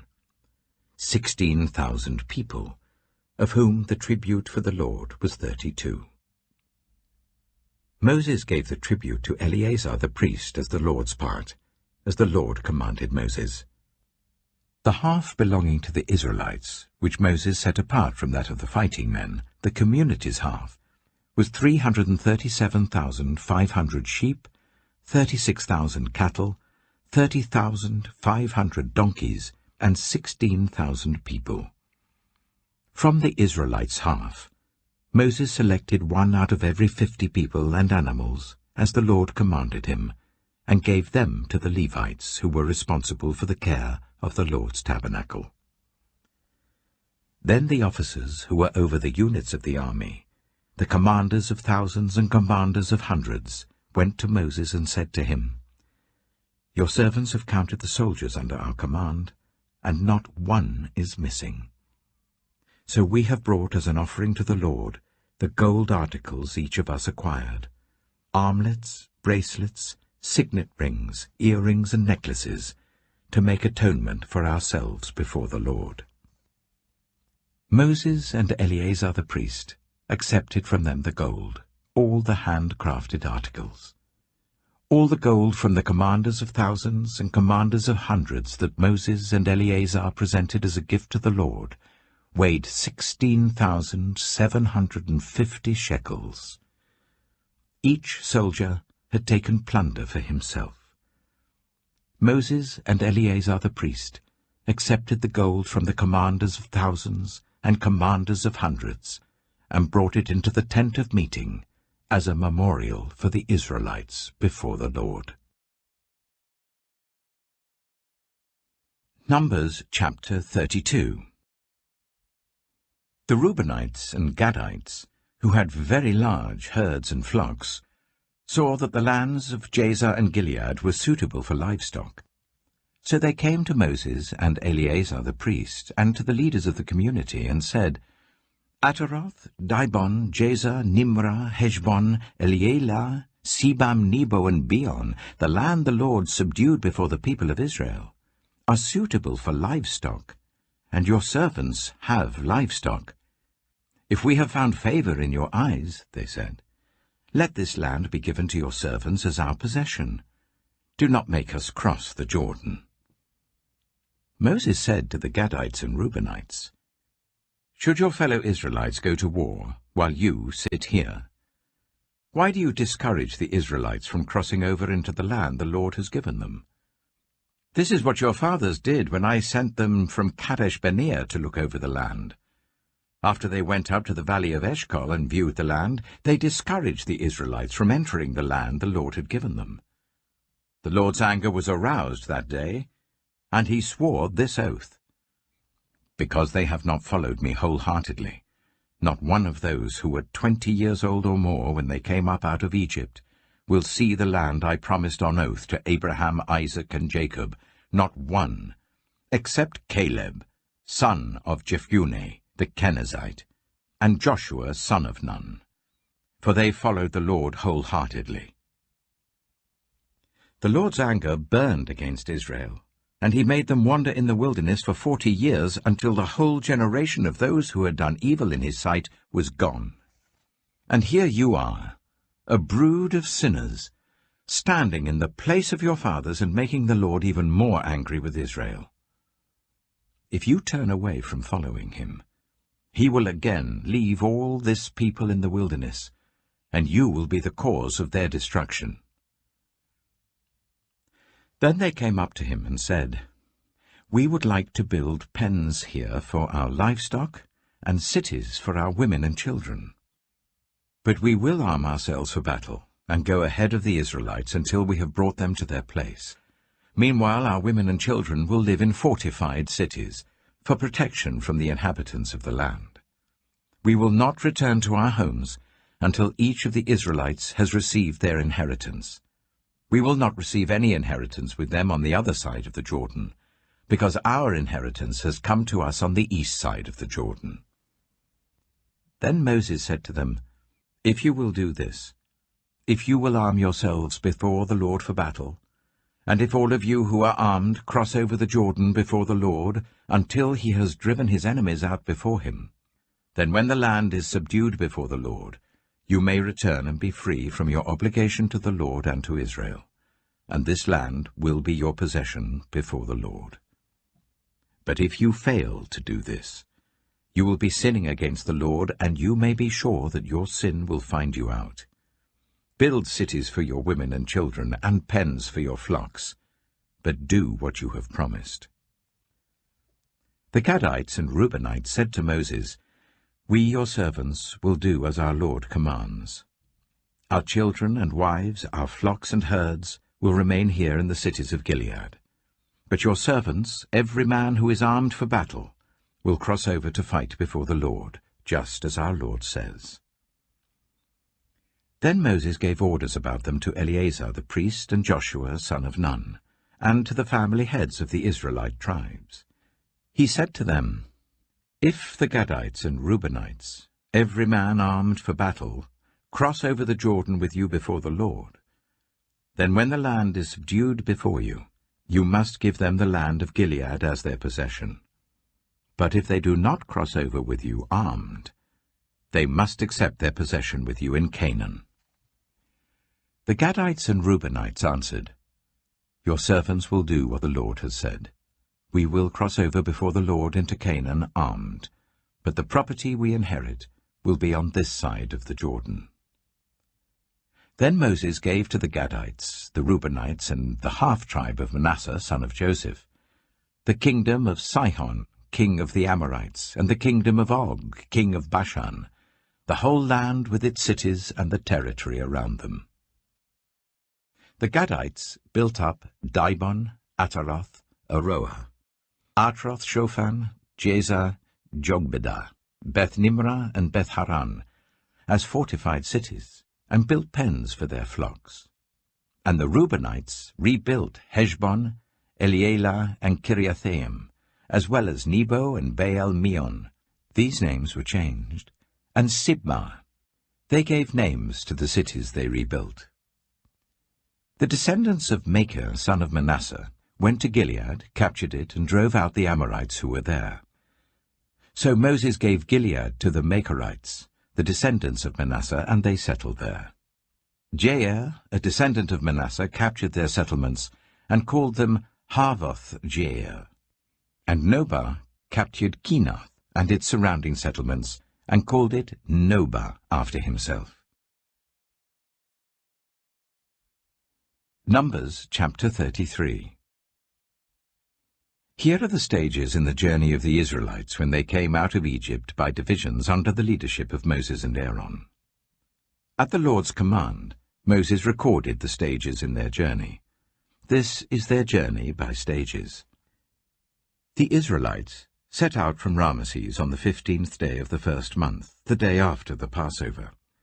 They marched out defiantly in full view of all the Egyptians, who were burying all their firstborn whom the Lord had struck down among them, for the Lord had brought judgment on their gods. The Israelites left Ramesses and camped at Succoth. They left Succoth and camped at Etham, on the edge of the desert. They left Etham and turned back to Pi-hahiroth, to the east of Baal-zephon, and camped near Migdol. They left Pi-hahiroth and passed through the sea into the desert, and when they had travelled for 3 days in the desert of Etham, they camped at Marah. They left Marah and went to Elim, where there were 12 springs and 70 palm trees, and they camped there. They left Elim and camped by the Red Sea. They left the Red Sea and camped in the desert of Sin. They left the desert of Sin and camped at Dophkah. They left Dophkah and camped at Alush. They left Alush and camped at Rephidim, where there was no water for the people to drink. They left Rephidim and camped in the desert of Sinai.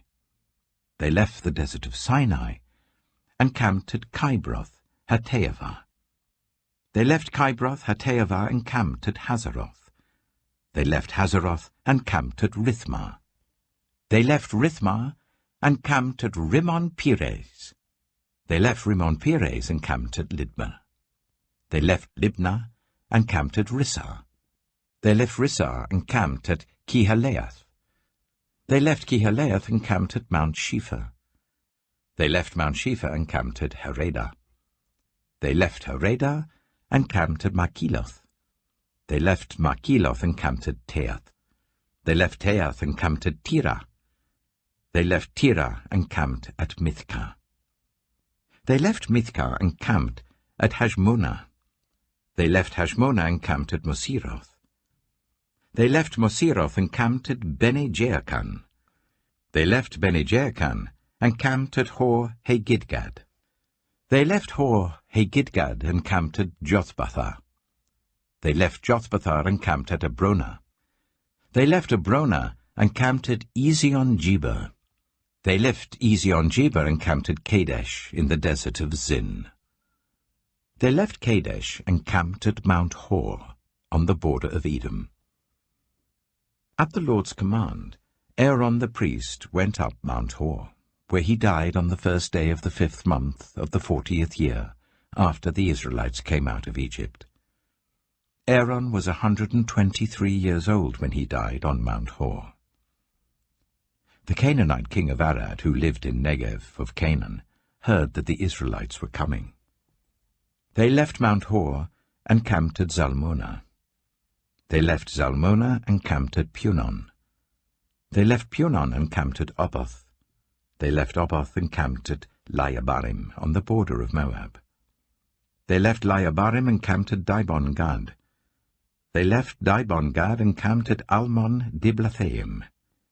They left Almon-Diblathaim and camped in the mountains of Abarim, near Nebo.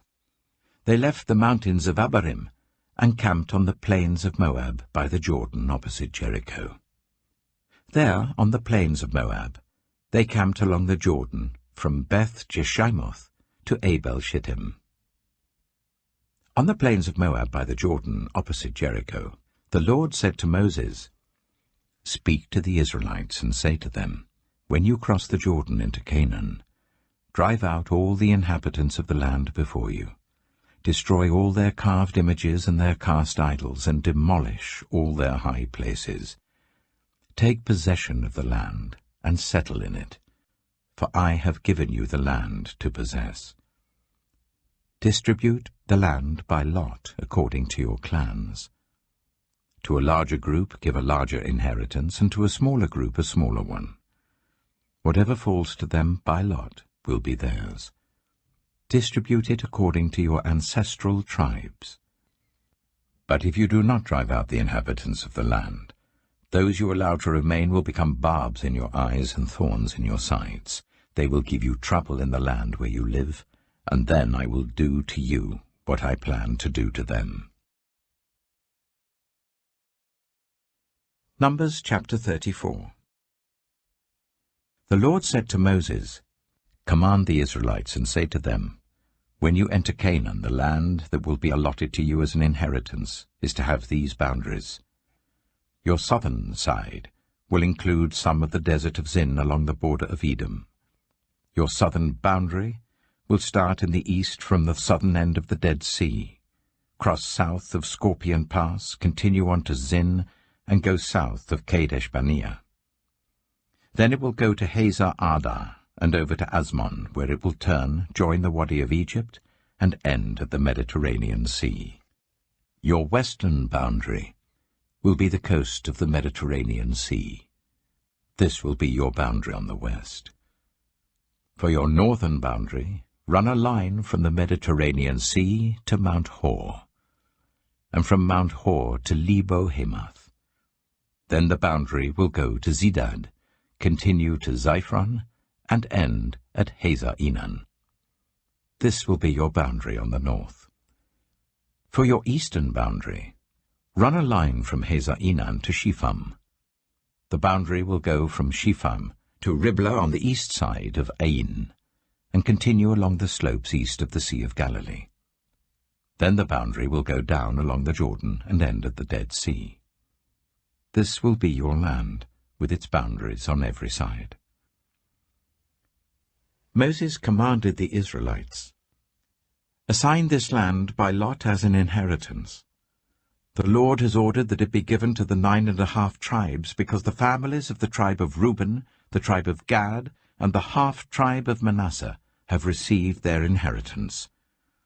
These 2½ tribes have received their inheritance east of the Jordan opposite Jericho towards the sunrise." The Lord said to Moses, "These are the names of the men who are to assign the land for you as an inheritance: Eleazar the priest and Joshua, son of Nun. And appoint one leader from each tribe to help assign the land. These are their names: Caleb, son of Jephunneh, from the tribe of Judah; Shemuel, son of Ammihud, from the tribe of Simeon; Elidad, son of Kislon, from the tribe of Benjamin; Bakai, son of Joglai, the leader, from the tribe of Dan; Haniel, son of Ephod, the leader, from the tribe of Manasseh, son of Joseph; Kemuel, son of Shiftan, the leader, from the tribe of Ephraim, son of Joseph; Elizaphan, son of Parnak, the leader, from the tribe of Zebulun; Paltiel, son of Azan, the leader, from the tribe of Issachar; Ahihud, son of Shelomai, the leader, from the tribe of Asher; Pedahel, son of Ammihud, the leader, from the tribe of Naphtali. These are the men the Lord commanded to assign the inheritance to the Israelites in the land of Canaan. Numbers chapter 35. On the plains of Moab by the Jordan opposite Jericho, the Lord said to Moses, "Command the Israelites to give the Levites towns to live in from the inheritance the Israelites will possess, and give them pasture lands around the towns. Then they will have towns to live in and pasture lands for the cattle they own and all their other animals. The pasture lands around the towns that you give the Levites will extend 1,000 cubits from the town wall. Outside the town, measure 2,000 cubits on the east side, 2,000 on the south side, 2,000 on the west, and 2,000 on the north, with the town in the center. They will have this area as pasture land for the towns. 6 of the towns you give the Levites will be cities of refuge, to which a person who has killed someone may flee. In addition, give them 42 other towns. In all, you must give the Levites 48 towns, together with their pasture lands. The towns you give the Levites from the land the Israelites possess are to be given in proportion to the inheritance of each tribe. Take many towns from a tribe that has many, but few from one that has few." Then the Lord said to Moses, "Speak to the Israelites, and say to them, when you cross the Jordan into Canaan, select some towns to be your cities of refuge, to which a person who has killed someone accidentally may flee. They will be places of refuge from the avenger, so that anyone accused of murder may not die before they stand trial before the assembly. These 6 towns you give will be your cities of refuge. Give 3 on this side of the Jordan, and 3 in Canaan as cities of refuge. These 6 towns will be a place of refuge for Israelites and for foreigners residing among them, so that anyone who has killed another accidentally can flee there. If anyone strikes someone a fatal blow with an iron object, that person is a murderer. The murderer is to be put to death. Or if anyone is holding a stone and strikes someone a fatal blow with it, that person is a murderer. The murderer is to be put to death. Or if anyone is holding a wooden object and strikes someone a fatal blow with it, that person is a murderer. The murderer is to be put to death. The avenger of blood shall put the murderer to death. When the avenger comes upon the murderer, the avenger shall put the murderer to death. If anyone with malice aforethought pushes another, or throws something at them intentionally so that they die, or if out of enmity one person hits another with their fist so that the other dies, that person is to be put to death. That person is a murderer. The avenger of blood shall put the murderer to death when they meet. But if without enmity someone suddenly pushes another, or throws something at them unintentionally, or without seeing them drops on them a stone heavy enough to kill them and they die, then since that other person was not an enemy and no harm was intended, the assembly must judge between the accused and the avenger of blood according to these regulations.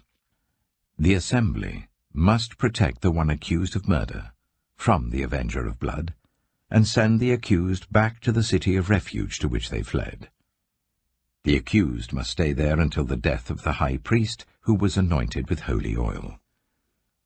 But if the accused ever goes outside the limits of the city of refuge to which they fled, and the avenger of blood finds them outside the city, the avenger of blood may kill the accused without being guilty of murder. The accused must stay in the city of refuge until the death of the high priest. Only after the death of the high priest may they return to their own property. This is to have the force of law for you throughout the generations to come, wherever you live. Anyone who kills a person is to be put to death as a murderer only on the testimony of witnesses, but no one is to be put to death on the testimony of only one witness. Do not accept a ransom for the life of a murderer who deserves to die. They are to be put to death. Do not accept a ransom for anyone who has fled to a city of refuge and so allow them to go back and live on their own land before the death of the high priest. Do not pollute the land where you are. Bloodshed pollutes the land, and atonement cannot be made for the land on which blood has been shed, except by the blood of the one who shed it. Do not defile the land where you live and where I dwell, for I, the Lord, dwell among the Israelites. Numbers chapter 36. The family heads of the clan of Gilead, son of Machir, the son of Manasseh, who were from the clans of the descendants of Joseph, came and spoke before Moses and the leaders, the heads of the Israelite families. They said, "When the Lord commanded my Lord to give the land as an inheritance to the Israelites by lot, he ordered you to give the inheritance of our brother Zelophehad to his daughters. Now suppose they marry men from other Israelite tribes, then their inheritance will be taken from our ancestral inheritance and added to that of the tribe they marry into, and so part of the inheritance allotted to us will be taken away.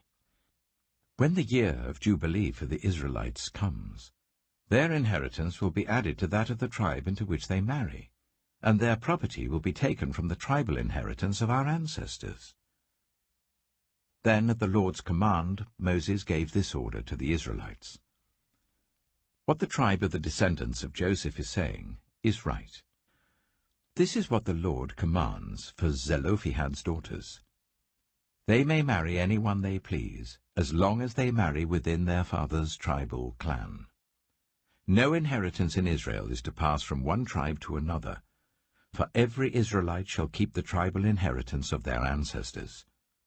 Every daughter who inherits the land in any Israelite tribe must marry someone in her father's tribal clan, so that every Israelite will possess the inheritance of their ancestors.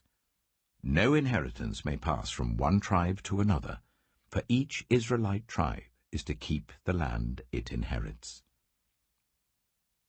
So Zelophehad's daughters did as the Lord commanded Moses. Zelophehad's daughters, Mahlah, Tirzah, Hoglah, Milcah, and Noah, married their cousins on their father's side. They married within the clans of the descendants of Manasseh son of Joseph, and their inheritance remained in their father's tribe and clan.